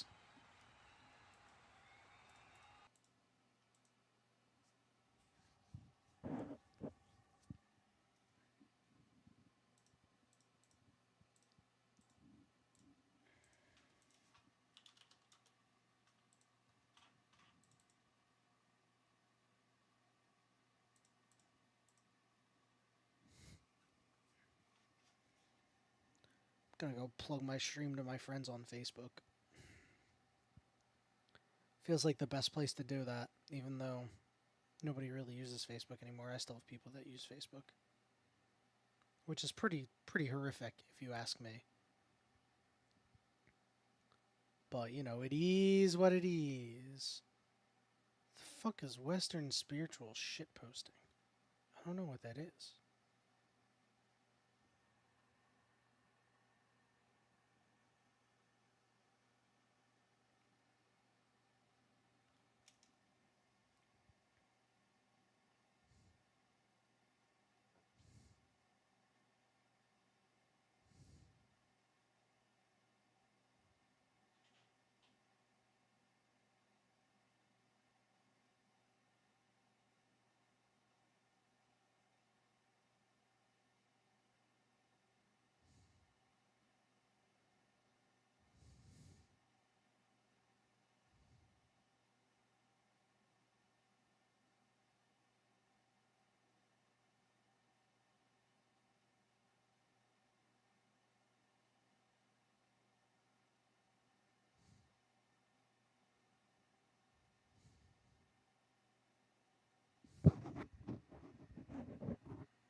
All right. Crazy that just 2 years ago the Lions started 1-5, and now they're in position to get the number 1 seed in the NFC. Quite a turnaround for this team. It's thanks to a lot of factors. Dan Campbell has been huge. Jared Goff, who, as we said, the last couple of years has played some of his best football, this year especially. Jahmyr Gibbs and Montgomery, as well as Sam Laporta, Amon-Ra St. Brown, all have been good. The defense has been quite good as well. This kick by Jake Bates will be taken out by Deebo Samuel. Deebo to the 20, Deebo to the 30, Deebo to the 40, and is finally taken down. There's a flag at the end of that play. I think Deebo was maybe just short of the 40. We'll see what the flag is for. 9 minutes, 52 seconds left to go in the third quarter of this contest. I need to really update that it's the third quarter, not the second quarter. And it looks like a hold will bring this back. All right, excellent. It's now the third quarter. Sorry about that. Anyway, a hold does bring that one back.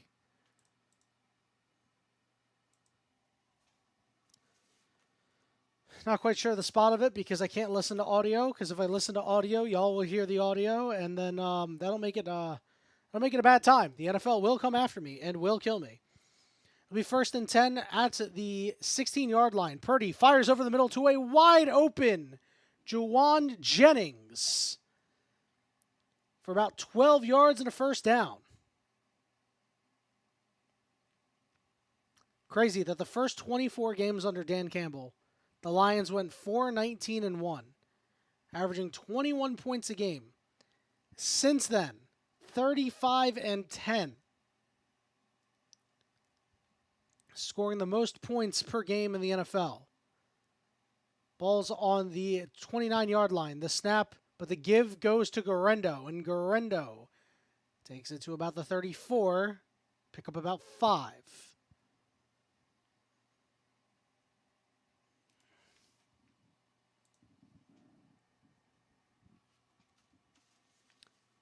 $32.9 points per game the Lions have put up this year.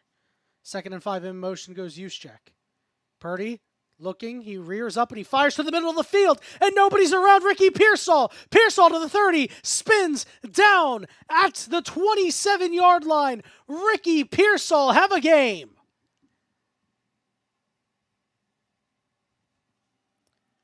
Ricky Pearsall has been lighting it up. He crosses the 100-yard mark with that reception. Found a soft spot of the coverage. Now at the 27, Purdy looks again. This time it's a little flare to Kittle. Kittle breaks a tackle. He's at the 20. He's at the 15, the 10, down to the 5. George Kittle, and the offense for San Francisco is roaring. The Detroit defense has had no answer for the 49ers all night.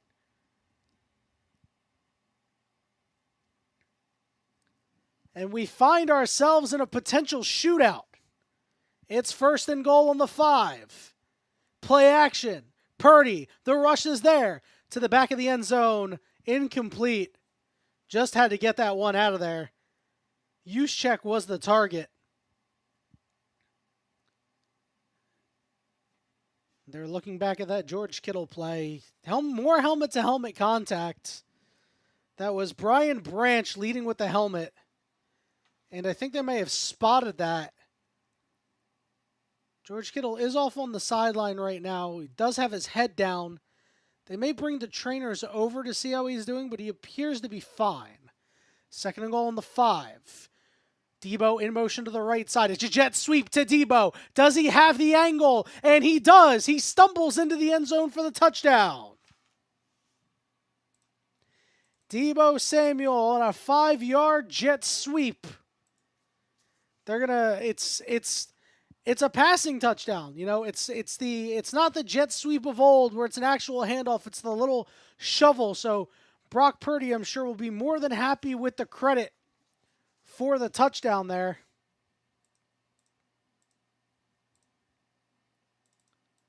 $79 passing yards on that drive alone.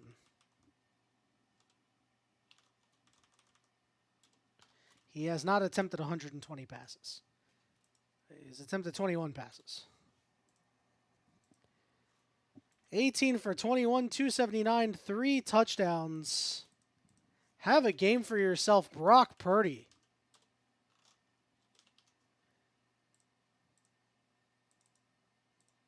The extra point is up and good.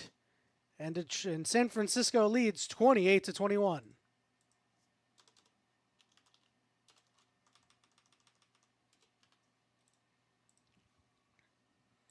I think all of my stats should be updated. They gave Jahmyr Gibbs an extra yard. Fantastic. Everything is finally up to date.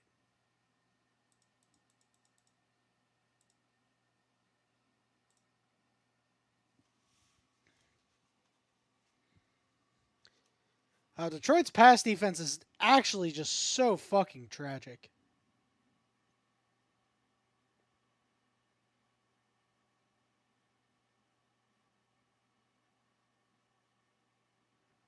It's actually just so bad.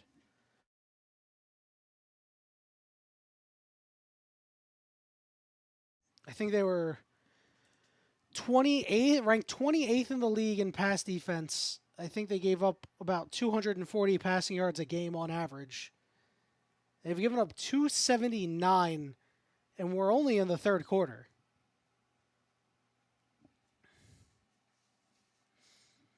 Simply put, the Lions just need one stop because their offense has been humming along as well. Could argue that maybe the 49ers should have been playing catch up if Jared Goff just put a ball in a slightly better spot before halftime. But it's instead the Lions playing from behind once again. And as I've said multiple times throughout this broadcast, this looks like the 49ers of old. Have to give them a lot of credit. They have played incredibly well. So they're going to show a replay of this the George Kittle reception. Then they're going to show the Ricky Pearsall reception. I mean, there's a lot to like here. The 49ers have been really putting on a show.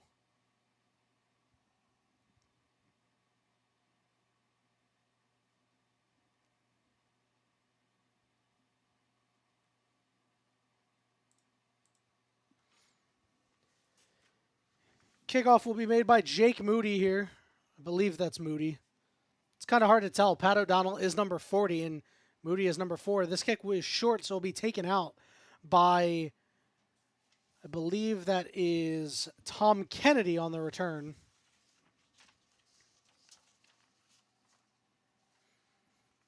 On an efficient last drive for the 49ers. The last time they were out. Really good stuff, capped off by the 6-yard Sam Laporta touchdown. Nice to see Sam Laporta getting involved. It feels like it's just been a quiet year for him compared to last year. So Detroit will start on their own 30 with Jahmyr Gibbs in the backfield in motion. Amon-Ra to the right side. It's play action fake. Goff will just dump it off to Jahmyr Gibbs with nobody around him. Gibbs makes a man miss, cuts up, trying to get to the 40, stuffed a little short, looked like he got to the 39. Gain of 9 on that play. They might give him 8.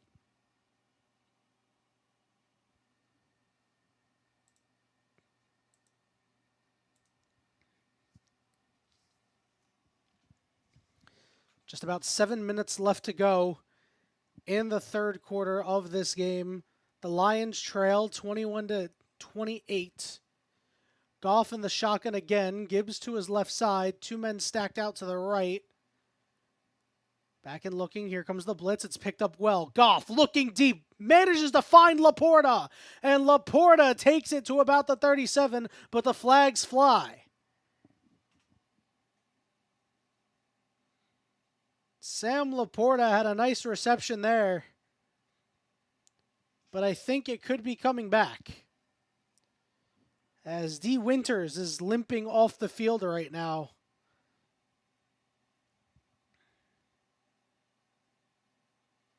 And we'll see what the call is. And it looks like they pick up the flag. So it will be a first down. It was a nice block there by Jahmyr Gibbs on Malik Mustafa, the rookie out of Wake Forest, who was coming on the blitz. They're able to find Sam Laporta in the soft spot of the field. A nice catch there. 10 drives, 7 touchdowns for both of these squads combined. Laporta now has 41 receiving yards. Ball's on the 33. The give is up the middle, and that's to Craig Reynolds. He'll pick up a couple. Looks like Jahmyr Gibbs being tended to on the sideline. He might have cut his face, it looks like, on that block that he threw. And Jamar Jefferson will check into the game. It has to be a little tough when Jahmyr Gibbs goes down. You do not have Montgomery to lean on.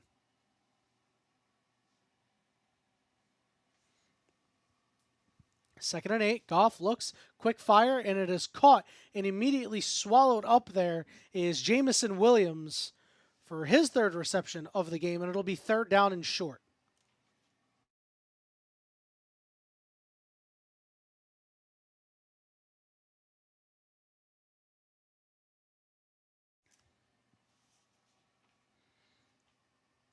Jahmyr Gibbs still off on the sideline right now.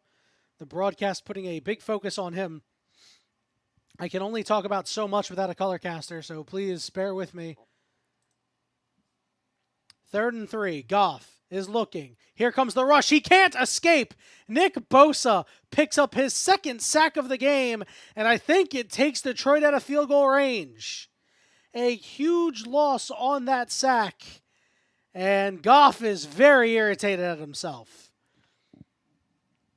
Taylor Decker, the 9th-year guard, just beat on that play as Bosa made him go inside and made him look foolish. As it looks like they will attempt a field goal here for Jake Bates. It is a 57-yard attempt. Jake Bates 3 for 6 from this range. The kick is up, and it is money right down Broad Street. 24-28. The Lions come away with 3.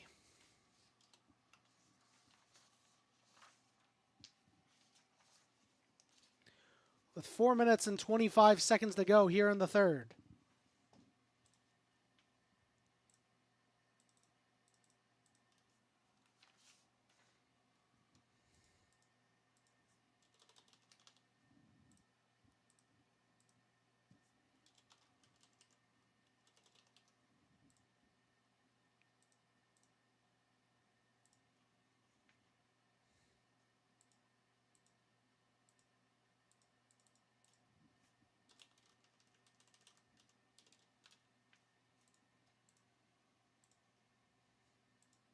Maybe I should have turned the crowd noise back on. Whoopsies.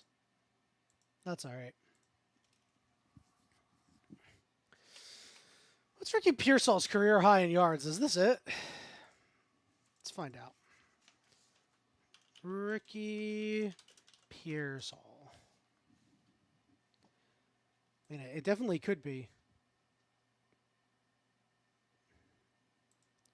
Let's take a look at his game log. Yep, it is his career high in yards. His previous high was 6 for 73. Tonight he's got 5 for 102. Not bad for a guy who was shot going into the season. A lot of credit to that guy. That is incredible. He's the first Niners rookie with 100 receiving yards and a touchdown in a game since Deebo Samuel in 2019.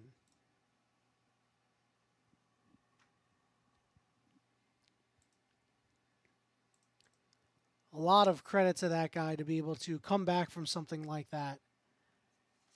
And play. Obviously, he's not the first to do it, but that is still incredible. Not the greatest way to start your career by getting shot in your first training camp. August 31st it happened.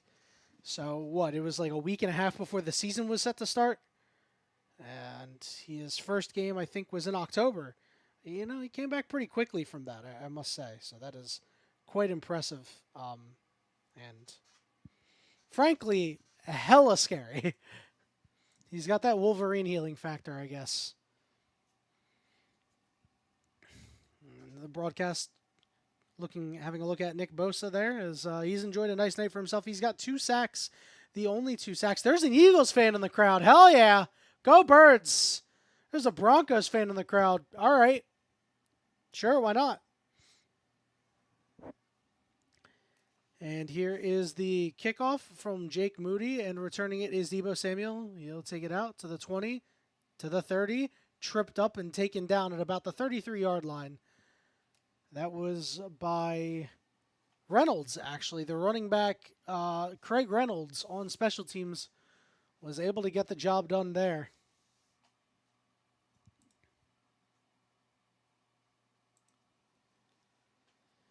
Detroit has set a franchise record, for those who don't know, 13 wins, the most in their history, as they are certainly looking to hoist the Lombardi Trophy. A lot of good teams in the way, but we'll see if they can get past the 49ers here. They don't necessarily need to. Purdy on the play action. He looks. He rears up looking deep, and there's flags flying as Kittle went down. There's an interception, actually. It was picked off. That's Kirby Joseph, but the flags flew because Kittle got absolutely manhandled by Brian Branch on a ball that was overthrown that Joseph Kirby would have had anyway. So instead of Detroit getting the ball back, it is a huge chunk penalty. And San Francisco, who doesn't necessarily need the bailout, gets bailed out. They had the ball at the 33. I need to actually see where they're going to spot it. I don't have that sort of information in my ear. The ball spotted at the 50-yard line at the spot of the penalty. Use check in motion. Purdy looking. He's going to fire over the middle of the field. It's high and it's intercepted. Picked off. Ball don't lie. It's Kirby Joseph. And Kirby Joseph makes his way to about the 45-yard line before he finally gets mobbed. Ball do not lie. Kirby Joseph picks off Brock Purdy. And the Lions will take back over. That's what they needed.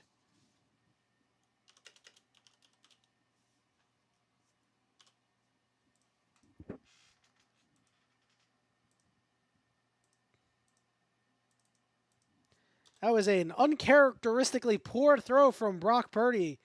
He just let it fly. It looked like a little too much air under that ball. And Kirby Joseph has interception number, I think that's number 5 for him.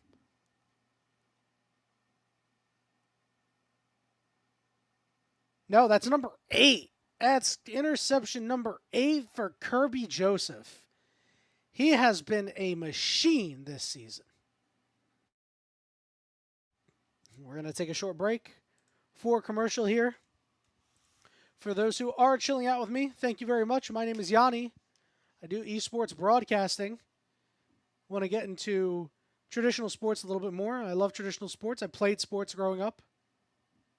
This shit is fucking awesome.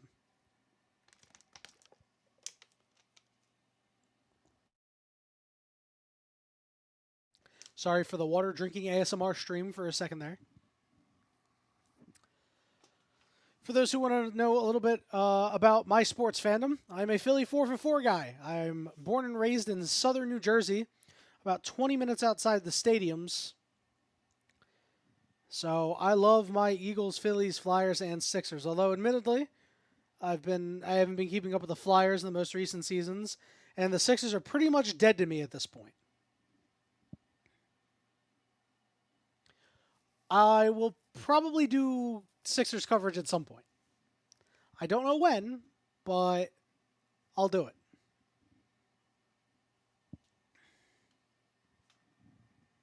God, Brock Purdy's stat line is so tiny. I need to... Can I make this bigger?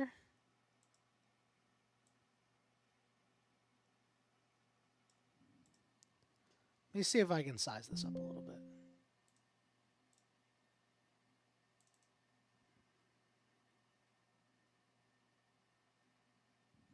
All right, I can't size this up. It doesn't look that bad on YouTube. And Goff on the play action. He is complete to Jamison Williams on the bootleg. 6, maybe 7 yards as the Lions take over in San Francisco territory.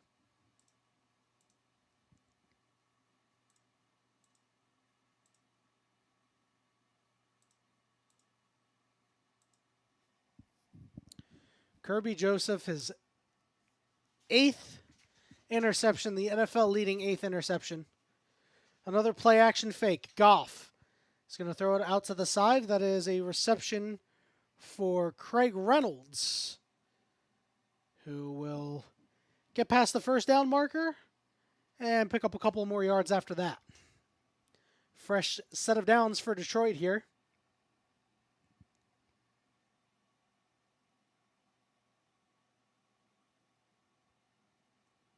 Just under 3 minutes to go in this third quarter. A 4-point lead for the 49ers. It's 1st and 10 on the 26-yard line.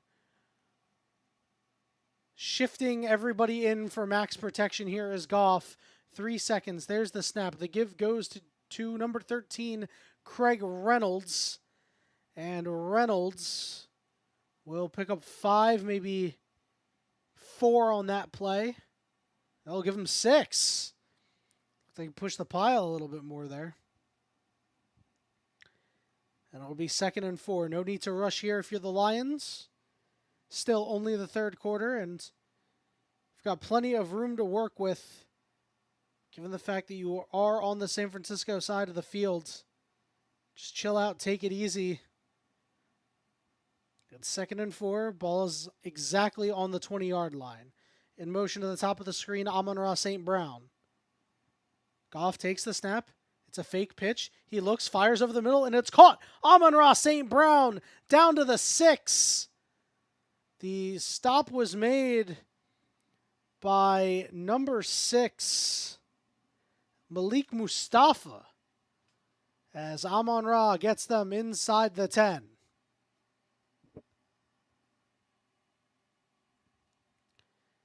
Good tackle from Malik Mustafa, but the 49ers defense, their pass defense is bending here. It's 1st and goal from the 6. Amon-Ra, 7 for 56 today. In motion goes Amon-Ra to the bottom of your screen in the slot. Here's the give. Trying to bounce it to the outside. Multiple 49ers there to take down Jermar Jefferson. And on the tackle was number 2, Diamor Lenore.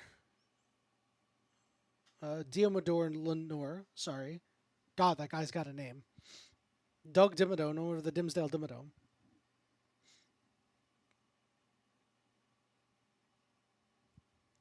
Second and goal at about the 4-yard line, maybe the 4.5, we'll call it.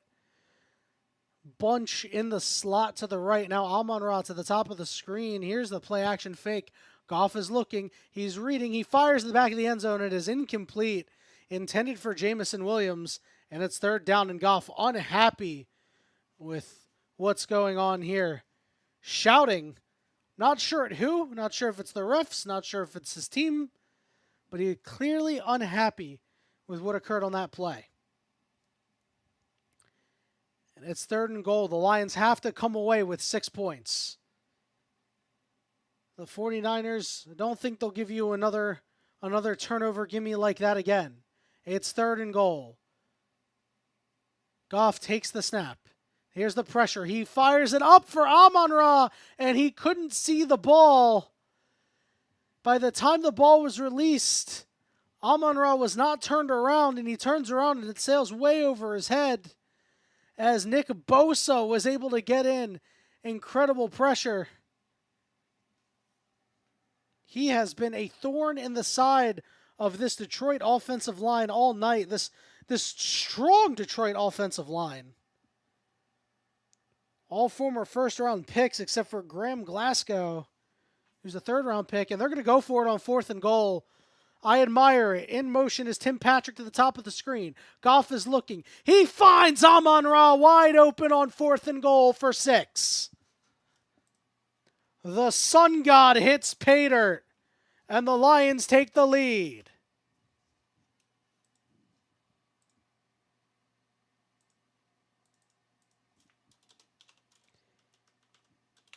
Amon-Ra finds a way open that entire time, just taking advantage of a soft zone by this 49er defense.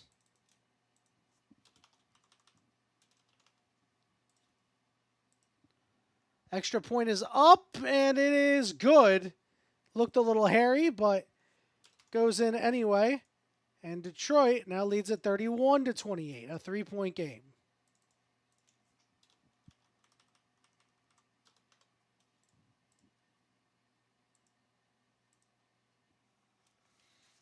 How Amon-Ra got open on that play, I will never know, to be quite honest. It's not like he was covered, but it seems like a bit of a lack of concentration there on the side of San Francisco. And San Francisco, this third-ranked passing defense has been very disappointing today. They have looked honestly terrible.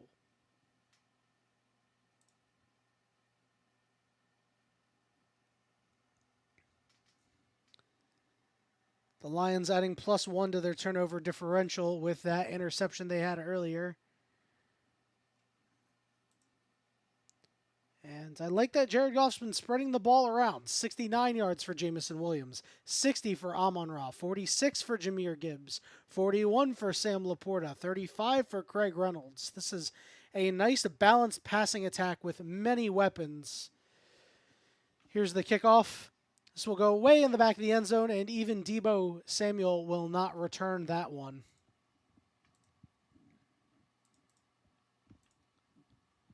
So the 49ers will go back to work after being denied after an interception tossed by Brock Purdy, who has had a pretty solid game outside of that interception. But he has now put his team down. We'll see if that is the straw that breaks the camel's back. It's 1st and 10 at the 30. Purdy takes the snap.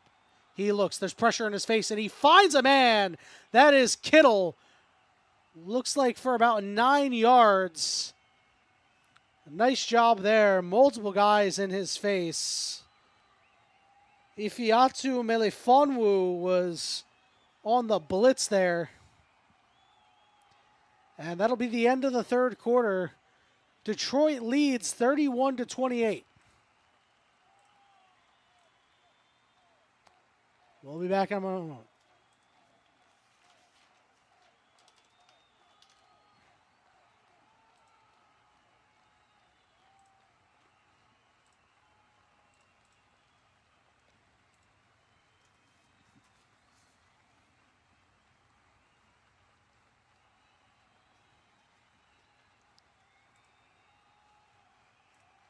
Hell yeah. Actually have a couple of people watching. Want to thank every single person who is watching, whether or not they be friends or random strangers.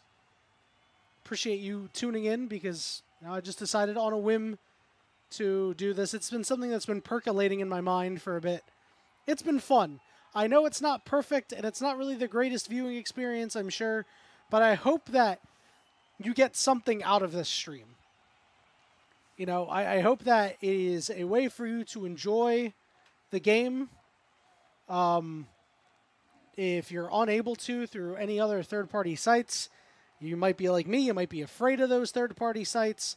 Sure, it's not the same as video. Maybe you have me in the background while you're doing your homework or working or something like that.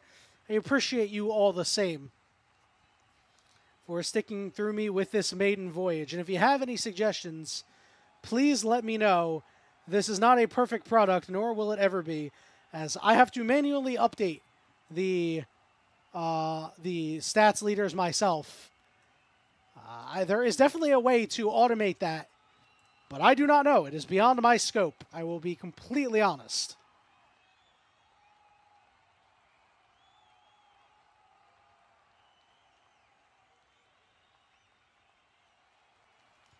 I would love to do one of these for an Eagles game. And speaking of Eagles, on the screen is Jason Kelsey. Oh my God, he's got a big-ass steak. He's at the King of Tailgate. Oh my God, that thing looks delicious to bite into. I can't wait till this game's over so I can get some fucking food. That looked so good. Scoring chart, the 49ers led 7-6 at the end of the first. In the second quarter, they put up 2 scores. Well, the Lions were only able to put up 1. And since then, the Lions had a big third quarter. They have won 22 straight games when leading, entering the fourth quarter. It is the longest active streak in the NFL. We'll see if the 49ers have to say anything about it. It's 2nd and 1 at the 39-yard line. Purdy, the give up the middle. That's to Garendo, who has had a rough day. He doesn't get much, but he does get enough for the first down.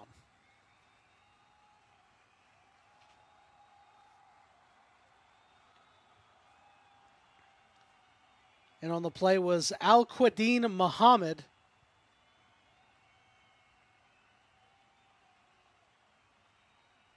Garendo, a decent amount of all-purpose yards, though. I believe he's near 80 after having a couple of receptions. In motion, Deebo Samuel to the top of the screen. It's a play action. Purdy drifting back. He's going to fire over the middle, and it's caught once again by George Kittle down to about the 40. George Kittle has been having a George Kittle game. Consistent and strong. Good for almost 20. He has really been one of the best tight ends in recent memory. A very fantastic player who is continuing to produce at a high level. He's got 6 for 94. Single man in the backfield. It's Deebo, but it's a reverse. And trying to run it to the outside. No, it's a bit of a throw to nowhere is Ricky Pearsall. Pearsall got the reverse from Deebo and wasn't able to do anything with it, so he'll just throw it out of bounds. San Francisco's attempt at trickery leaves a lot of question marks.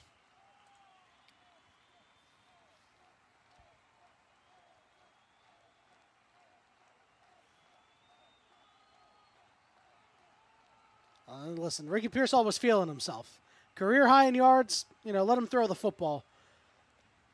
When you're down 3 in the third quarter and the fourth quarter, not sure that's where you want to be. 2nd and 10, in motion Deebo to the top of the screen. Purdy looks, he's going to fire over the middle. It's too high and almost intercepted. Kirby Joseph slipped, and if he hadn't, he would have had his second of the night.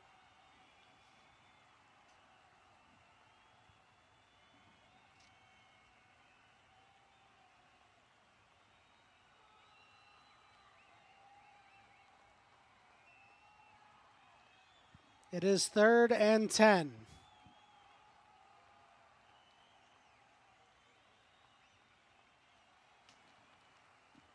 Ten seconds on the play clock. At the 40. Deebo to the bottom of the screen. He takes the snap. He looks, he fires back shoulder, and it's incomplete. Juwan Jennings could not hang on. A big pass breakup from Amik Robertson. And that'll be a 4th down, and that should force the first punt of the night. They're at the 40. They could go for a 57-yarder to tie it. The ball was just a little low, and it hit Amik Robertson in the back of the helmet.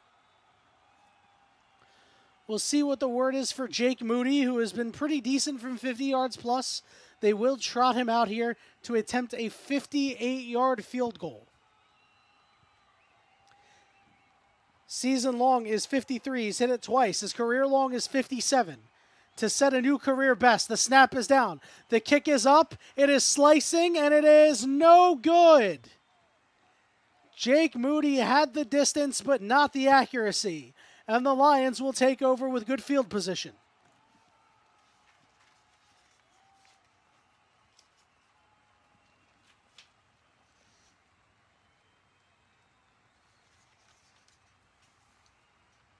They're going to head to a commercial break, so I will take this opportunity to chill out and drink some water.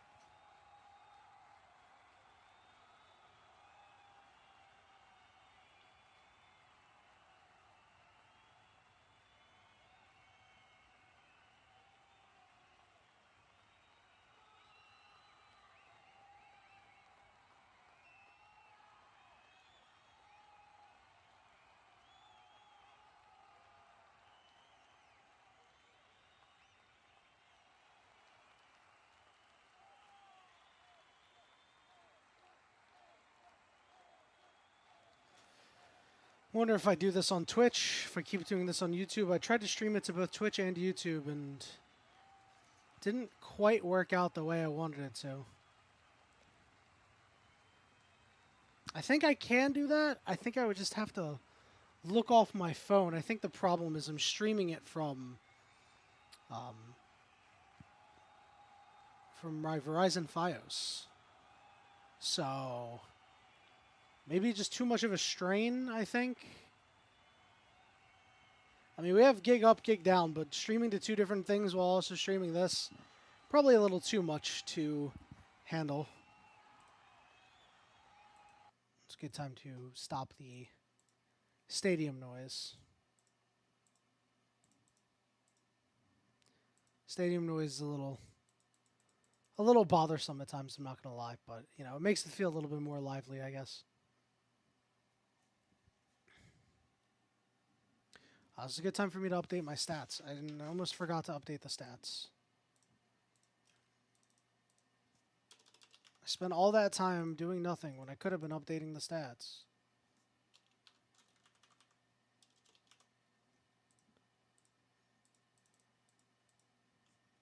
He's got 9 for 34.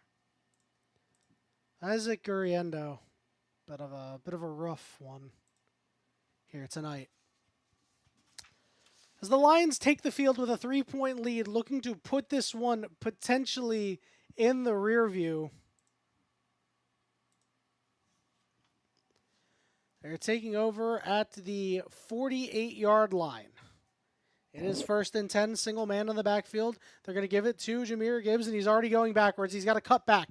He's at the 40 right now, but he's getting the angle on the edge, and he picks up about 3 yards. Turning nothing into something is Jahmyr Gibbs. That could have been an absolute disaster. He was almost 7 yards, I think, behind the line of scrimmage at one point. Had a lot of ground to make up. And look at Jared Goff throwing a bit of a block. He took a shot to his throwing arm, though, so I hope he's all right. And they'll give Jahmyr Gibbs 3 yards on that one. 2nd and 7, Gibbs to the right. Moving down is Jamison Williams. The give is just going to be to Gibbs. He's going to run right up the middle through multiple bodies, and Nick Bosa was in on the stop. And a little bit of extracurricular as somebody was shoved at the end of that play. I believe that was Frank Ragnow. Went toppling down. Jake Bates, the kicker for Detroit, was seen stretching himself out. Looks like he might be dealing with something. He does have his helmet on, and he's standing tall on the sideline without an issue for right now. It's something to monitor. It's 3rd and 3. In motion, Jamison Williams to the bottom of the screen. Goff looking, reads, fires over the middle, and it is too much, too far for Sam Laporta. He had a man draped all over him, and it'll be 4th and 3. And the question is, will Detroit punt? And it looks like they will. The first punt of the game for anybody, actually, as Detroit will be the one to blink first. It's a little too far away at this point.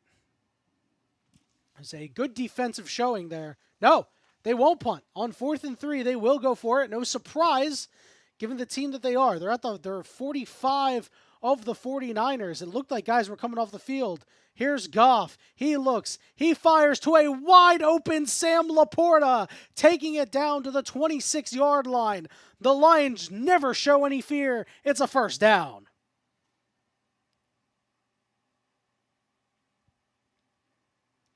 One of these days, the Lions will get burnt for going for it constantly on 4th down. Today is not that day.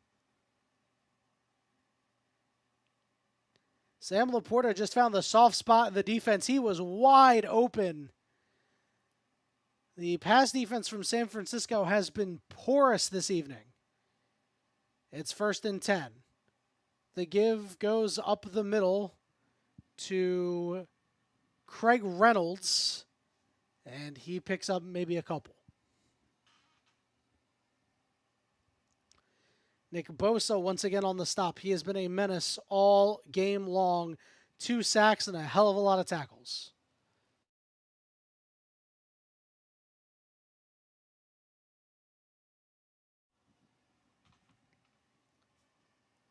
Cresting toward the 10-minute mark here in the 4th quarter. Just under the 11-minute mark, I should say.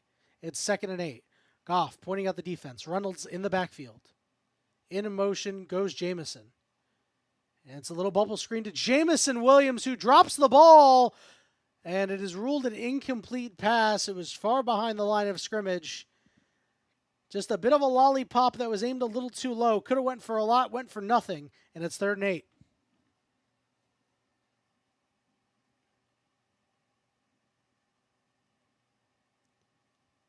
Looked like it was definitely a forward pass.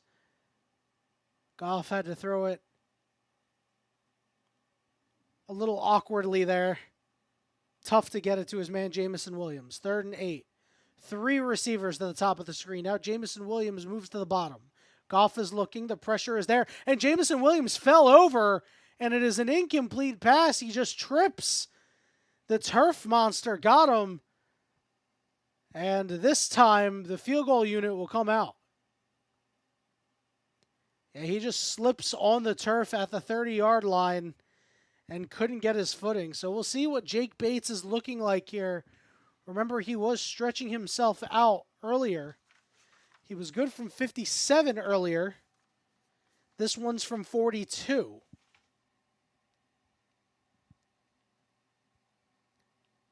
Snap is good. Kick is up. And that kick is good. Jake Bates knocking it through and increasing Detroit's lead to 34-28.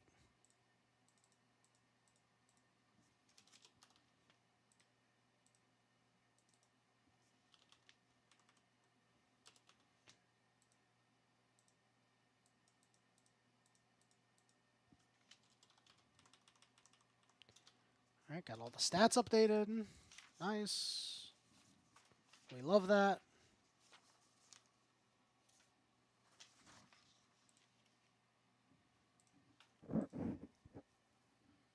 Brock Purdy's got the smallest stat line in the world. Oops. There's supposed to be a slash there. There we go.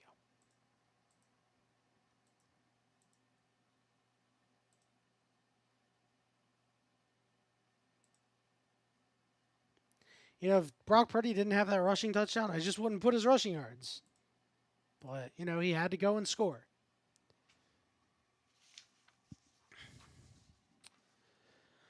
So we're in a short break here as Detroit just increased their lead. This has been a nice competitive game so far, and I would not count San Francisco out of it. About 10 minutes left to go. will definitely get one more shot at it. Maybe they get a second. They would need a stop for sure, as they've had a tough time trying to stop Detroit's absolute onslaught of point scoring. The only one was because of a failed fourth down conversion attempt.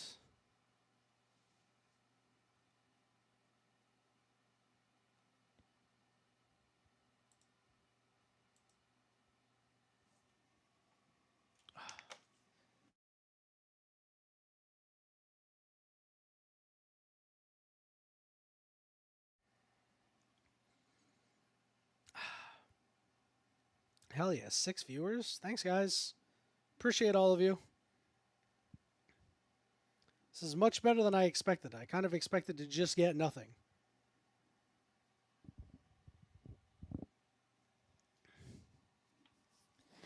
And they're showing college football stuff. You know, I surprisingly don't care about college football. I get a lot of hate for that opinion. It's not like I don't like college football. I don't know. It doesn't jive with me for some reason. I could not tell you why.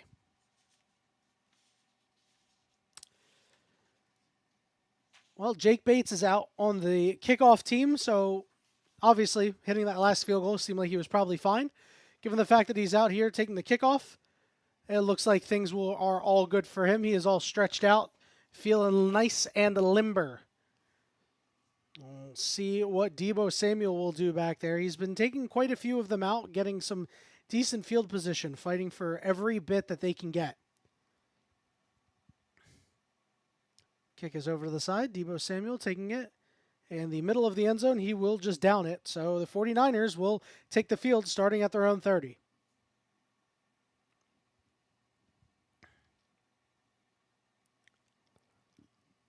Just nice little showing of some clutch plays throughout.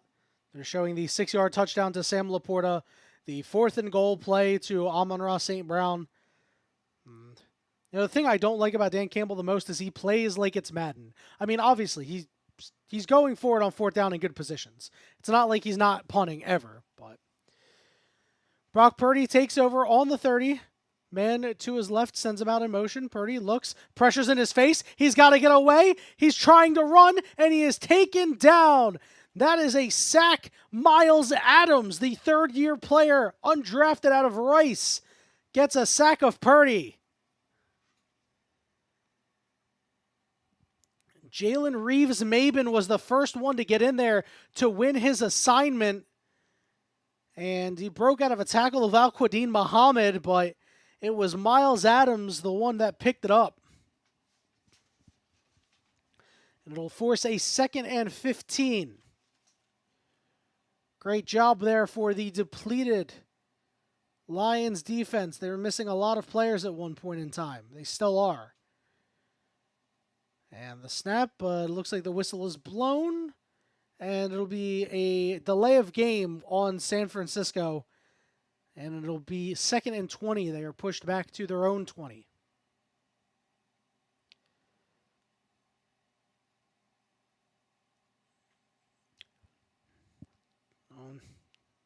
Something to keep in mind is Brock Purdy has had a great game for himself.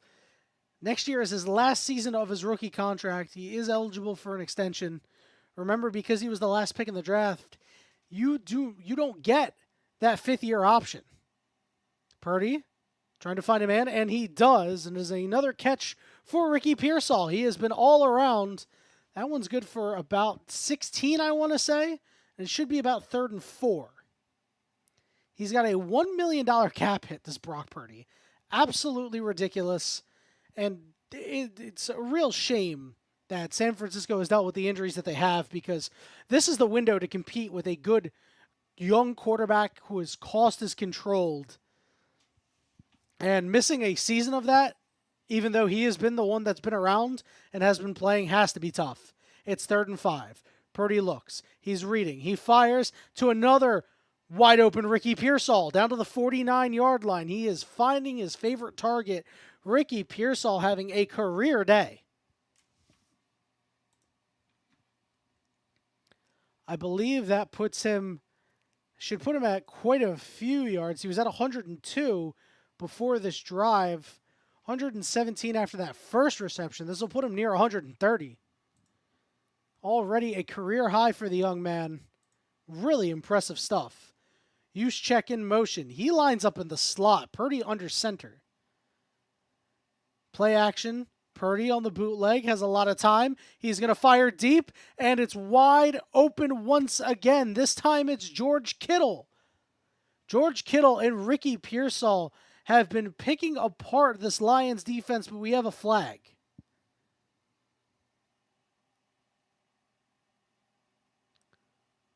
Let's see what the call on the field is as the referees convene.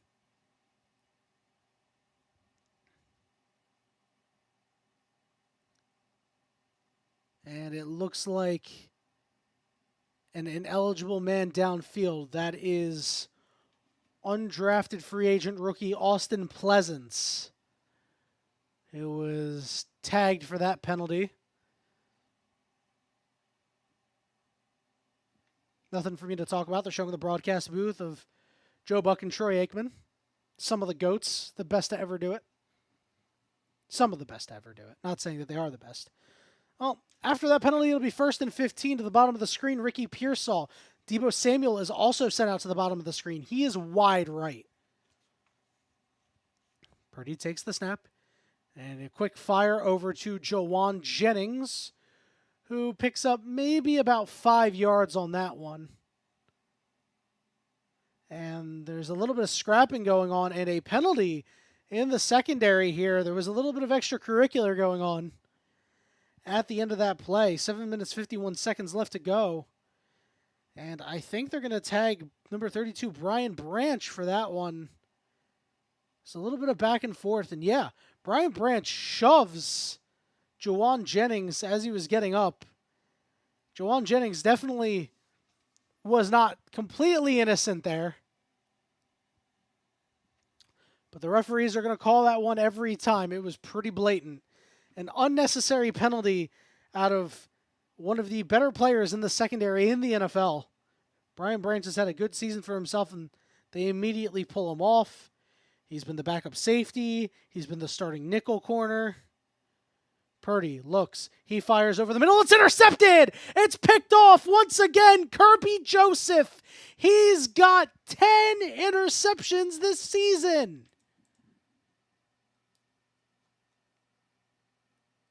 I'm sorry. He's got 9. I thought he had 10 because he should have had another one earlier. He's got 9 interceptions. He picks off Purdy for a second time tonight, right in front of Ricky Pearsall. Kirby Joseph, have a season, young man. And the Lions will take over.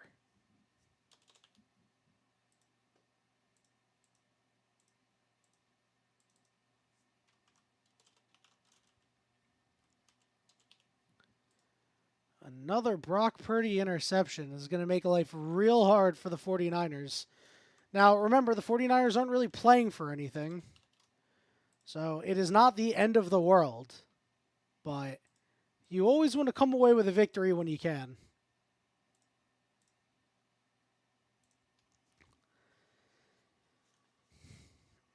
Another interception. I mean, he's incredible. Kirby Joseph has been one of the best safeties in the NFL this season. Maybe even the best safety in the NFL.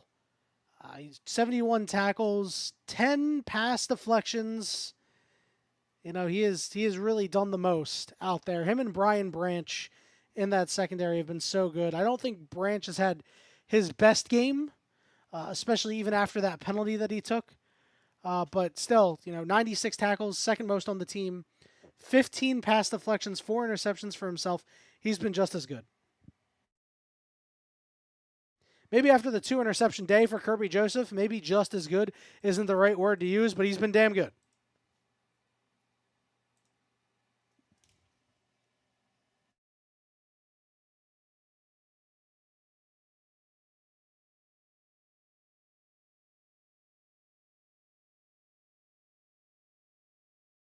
Running out of water once again. Luckily, this water bottle should get me through the rest of the game. And they're showing a replay of what happened on this one. They just drop both their guys back. They send 2 of their linebackers. They go 4 down, 4 linebackers in this one. And they leave the middle of the field open with just Kirby Joseph back there deep. And they baited Brock Purdy into a bad throw. And now the Lions taking over with 7:34 to go. And they've done a good job on the ground with Jahmyr Gibbs. I can't imagine that'll change. The first handoff will go to Gibbs. Gibbs bursts through the middle, picking up 8. Jahmyr Gibbs averaging 5 yards a carry before that one. And continues to torch this 49er defense, who's an average defense when defending the run at best. And given the fact you're down 6 with 7 minutes to go, it's not the best place to be. You can't afford to give up any more points, and you really can't afford to give up any more yards. As Detroit wisely chewing down the clock as best they can, San Francisco going to do well to try to hold on to their timeouts here. It's 2nd and 2. In motion goes Amon-Ra. Here's the give. Gibbs, patient, pushing through, and is thrown forward to about the 49-yard line. That is a first down.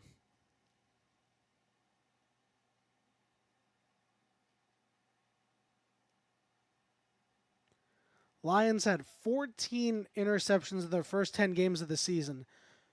Their last 5 games, they have not recorded an interception, but Kirby Joseph has bailed them out with 2 tonight in a game where Brock Purdy was absolutely dealing. After throwing 2 interceptions, has really cooled off. Multiple guys in motion, a jumbo package here as extra offensive linemen join the fray here for the Lions. The give is to Craig Reynolds, and Reynolds takes it to the left side for about 4 yards.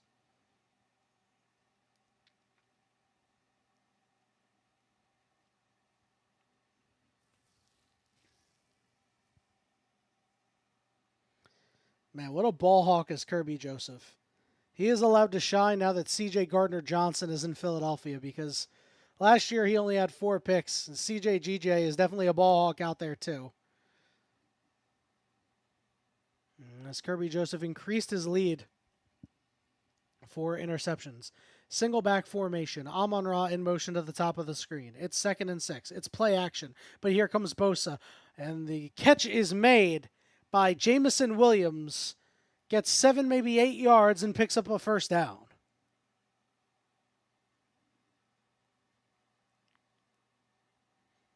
Jamison Williams, the leading receiver for the Lions tonight. 5 catches for 77 yards and a touchdown.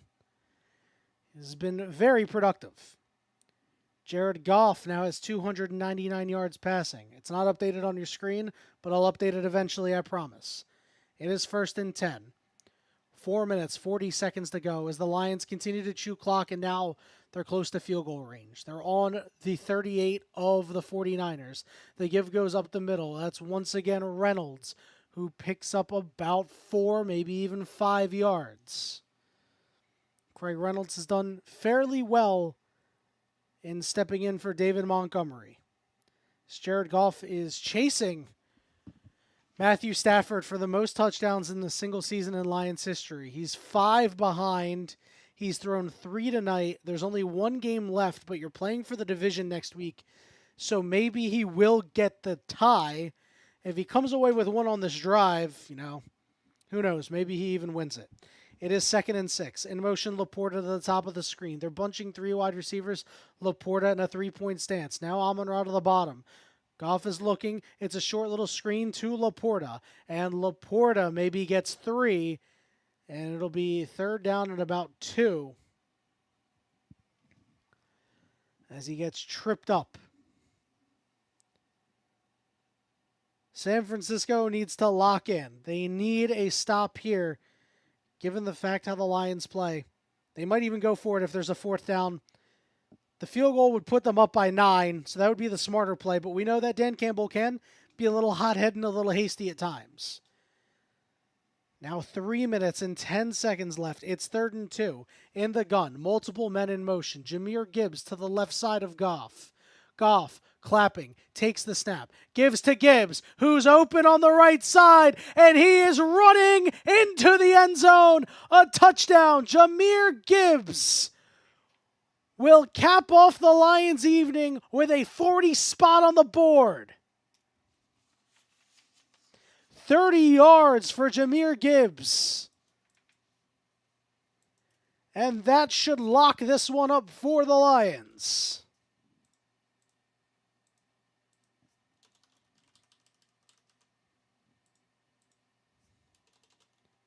Well executed. The 49ers almost certain that that was going to be a pass play. The extra point is up, and it is no good. Not Jake Moody, I'm sorry. That is Jake Bates misses the extra point. So it will be a 12-point game. Not quite sure it's going to matter.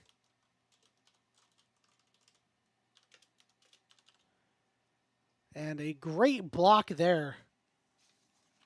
That was number 17, Tim Patrick. Remember, he caught that 2-point conversion earlier in the game.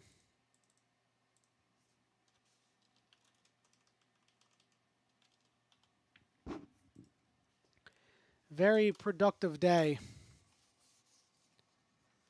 for the Lions. I'm not giving Jahmyr Gibbs his proper stuff, nor am I giving Isaac Guerrero their proper due. I didn't put any other receptions on. That's my bad.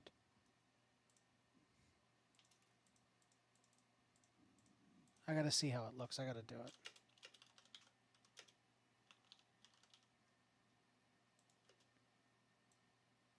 It's all in the Excel sheet. What about Isaac Guerrero? Isaac Guerrero had a couple of receiving yards too.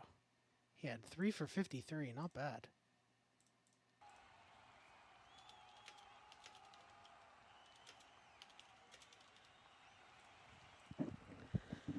Deebo Samuel out to return this kick. Crossing the 20, up to the 30, but he's met just before the 30. It looks like the ball's loose. And who comes away with it? Running down the field actually is number 48 of the 49ers. I don't actually know who that is. I'm trying to figure that out right now. He came away with the ball. Some dude that I don't have on the active roster.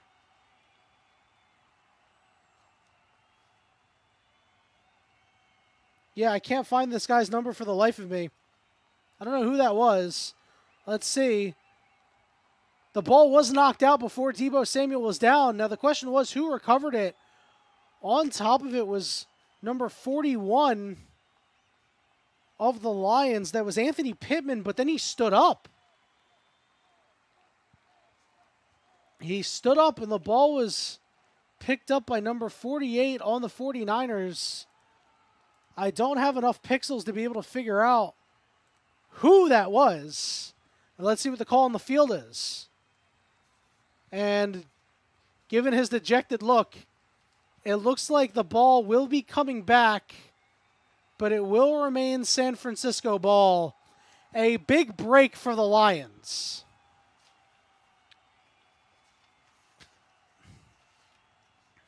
So number 48 did hop on it, and he was touched. It's hard not to be when you're in the pile. That's Bethune. Hard not to be touched when you're in the pile like that. That's at least what the referees are saying.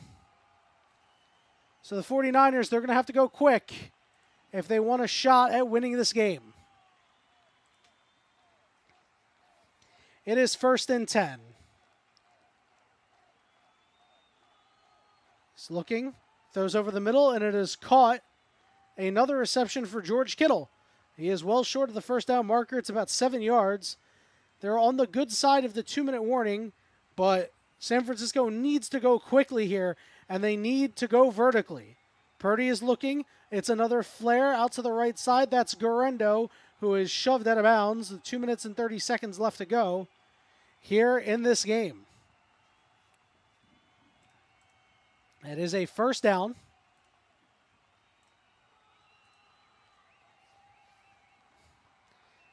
We'll see what the 49ers are going to dial up. The yards have been close. 441 offensive yards for the Lions, 422 for the 49ers. The difference has been those 2 Purdy interceptions. Purdy with a man to his right takes the snap. He's looking, the pressure's on. He's drifting back. He's trying to get away. He is firing on the move, and it is out of bounds. Jawan Jennings, the intended receiver, as Kirby Joseph was in the area looking for his 3rd pick. Right now, taking a look at the playoff picture, the only team relevant in this playoff picture is the Lions. They have clinched their playoffs. The Eagles have clinched the division. The Rams have clinched the division as well. And just a battle at the top of the NFC North right now. It is 2nd and 10.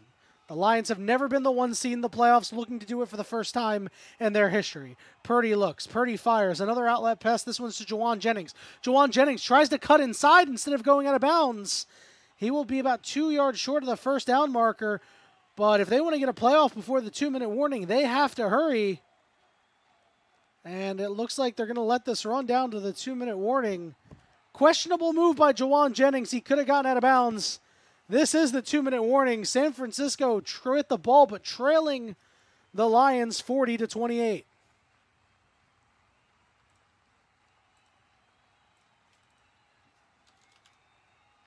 All right, I finally updated the score. Sorry.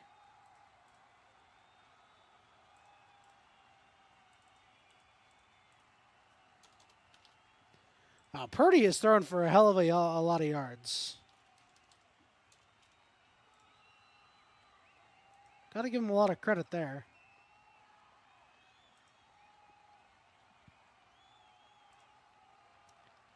Let's see. George Kittle is 6 for 94. It's not bad. Not a bad day for George Kittle, that's for sure. Hi, Sean. If you're the 49ers, you make a move on Sam Darnold. See, I don't agree. I think Brock Purdy is actually pretty good. I think Brock Purdy is playing with a patchwork offensive line. His numbers, completion-wise, are slightly down. And sure, he's thrown a lot less touchdowns, but that's also because Brandon Ayuk is gone, CMC is gone.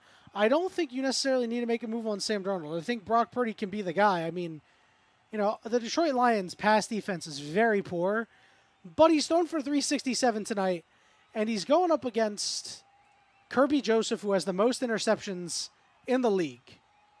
So, you know, he's going up against a really strong safety.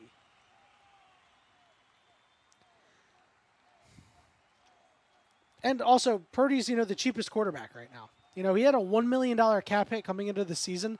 And this is like really killer for the 49ers, right? Because this is a year that when you've got your quarterback on, you know, no cap, like a low cap hit, right? Your young quarterback on a team-friendly deal, you need to convert these into the playoffs, and you need to go deep into the playoffs. And realistically, if they didn't have all of these injuries like they do, it wouldn't be as much of a problem. You take a look at a team like Detroit, who has also had a lot of injuries. They've had a lot of injuries to their depth. The 49ers have had a lot of injuries to their starters. That's the problem. And yep, Levi Stadium. Yeah, that was it's a beautiful picture of Levi Stadium. I don't know who I took it from. I did not give them credit, but I want them to know they are a damn good photographer. It is 3rd and 2. The 49ers may only have 2 plays left in the tank. They do have all 3 timeouts. They're lined up at the 45-yard line. Purdy takes the snap, a quick throw. It is caught. Ricky Pearsall to the 35, and time begins to tick. They need to make it happen now or never. Minute 45 on the clock. Pearsall, career night, 8 for 141. Purdy is blitzed and blindsided and taken down. That's Brian Branch on the sack. They send a safety blitz at him. On the blind side, Purdy had no idea. Kirby Joseph was in the area to make sure that Pearsall wasn't wide open, and Purdy never had a chance. It is 2nd and 17 with 1:36 left on the clock as San Francisco burns their first timeout. Purdy is on the sideline right now. Brock Purdy is on the sideline right now. It didn't look like it was any helmet-to-helmet contact, but they are pulling him off the field. They're taking a look at his hand, so it's Joshua Dobbs who is coming in to try and lead San Francisco into the end zone here. A stunning development late in this game. In motion goes Patrick Taylor Jr. Dobbs is looking. Dobbs is going to rear up and fire over the middle, and it is caught. And breaking out of a tackle is Jawan Jennings. The question is, did he get out of bounds? He does. Just short of the sticks. Good for about 15 yards on that one. Purdy is throwing a ball on the sidelines here.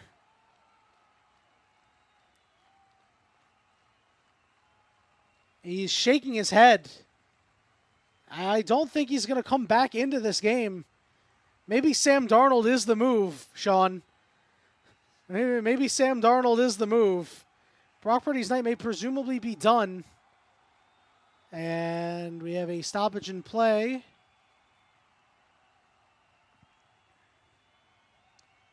And it looks like they're putting the previous play under review.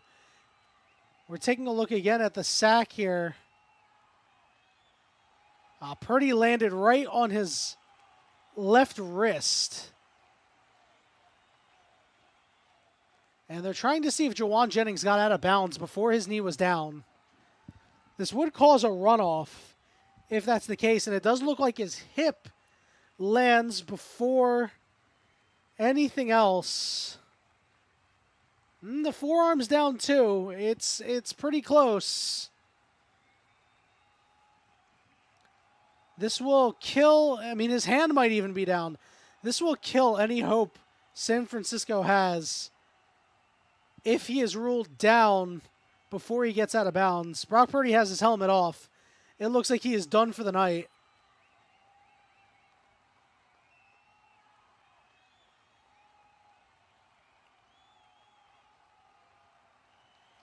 12-point game. It was always going to be a long shot.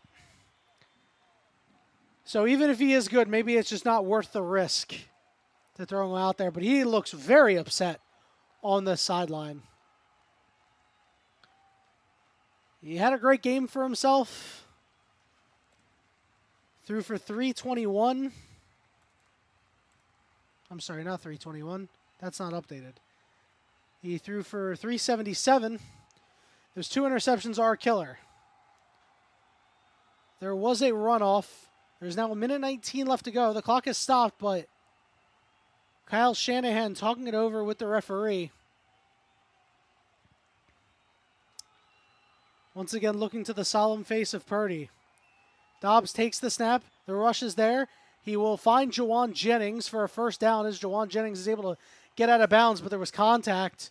So the clock is running. Cresting to about a minute left. San Francisco has 2 timeouts. They're at the 18-yard line. They got to make it happen. The snap goes to Dobbs. Dobbs is looking. He fires over the middle, and it is complete to George Kittle, who gets a first down, and they are still running in hurry up, and now I think they call a timeout.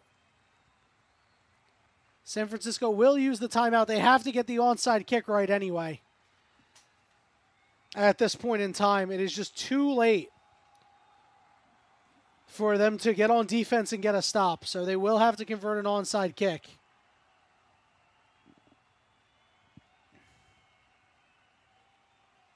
But they're going to have to get into the end zone first. It is a 12-point game, so you can't just kick the field goal. Kittle has 8 for 112 tonight. In motion is Deebo Samuel to the bottom of the screen. On the 7-yard line, Dobbs takes the snap. He's looking. He is going to loft it into the end zone, and it is incomplete. Jawan Jennings, the intended receiver.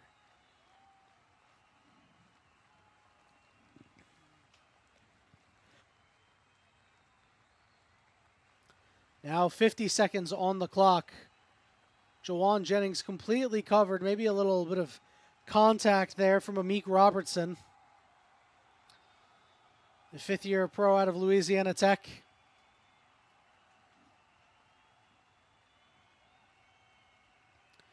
Brock Purdy, congratulations to him at a career high in yards tonight, but he's not going to be the one trying to lead his team into the end zone. In motion goes Taylor. Dobbs trying to scramble around. He's going to run for it. Dobbs to the pylon. He is in for a touchdown. Joshua Dobbs from 7 yards out makes it a 6-point game.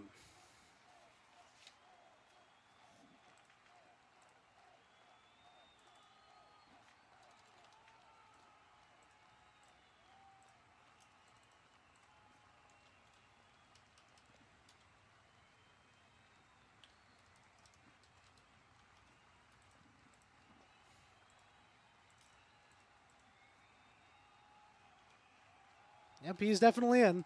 They're looking at it, but there's no ifs, ands, or buts about it. He is in for the touchdown.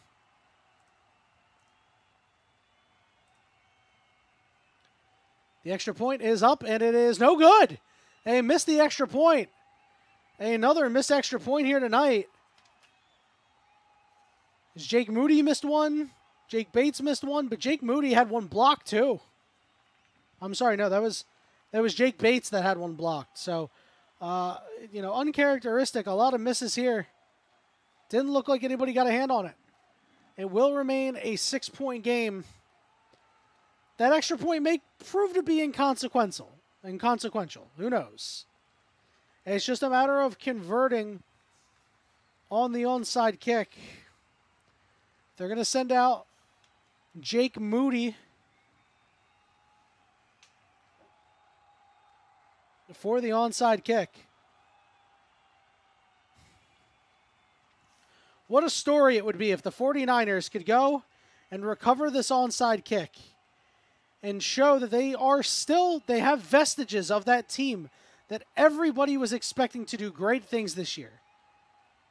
To show that they are still that guy, that they can be the All Might of the NFL world.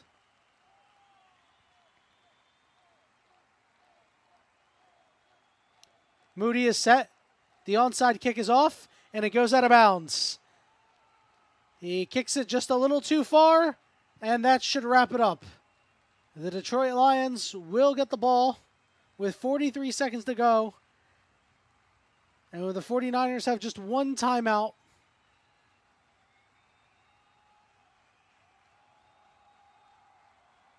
A hard-fought game for San Francisco, who are leading for much of it.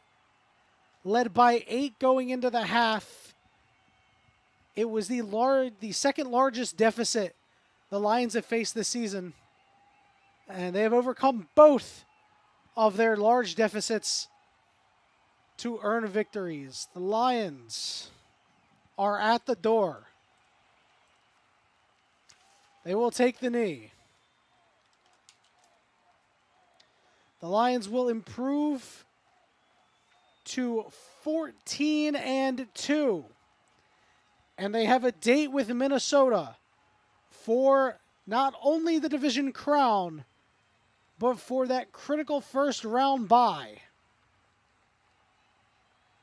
It was a high-scoring shootout affair, and at times the Lions looked mortal, but in the end, the Lions will take the victory. Their 5th game with 40 points and 0 turnovers. That is the most in NFL history. That game is going to be amazing. Lions and Vikings, they better put that one in prime time. But that will be it for us here this evening. I will not be doing any coverage of these games this weekend as I will be away. I will be in Atlanta. So maybe I'll do the Thursday night game. Who knows? I'll need a lot to do the Thursday night game.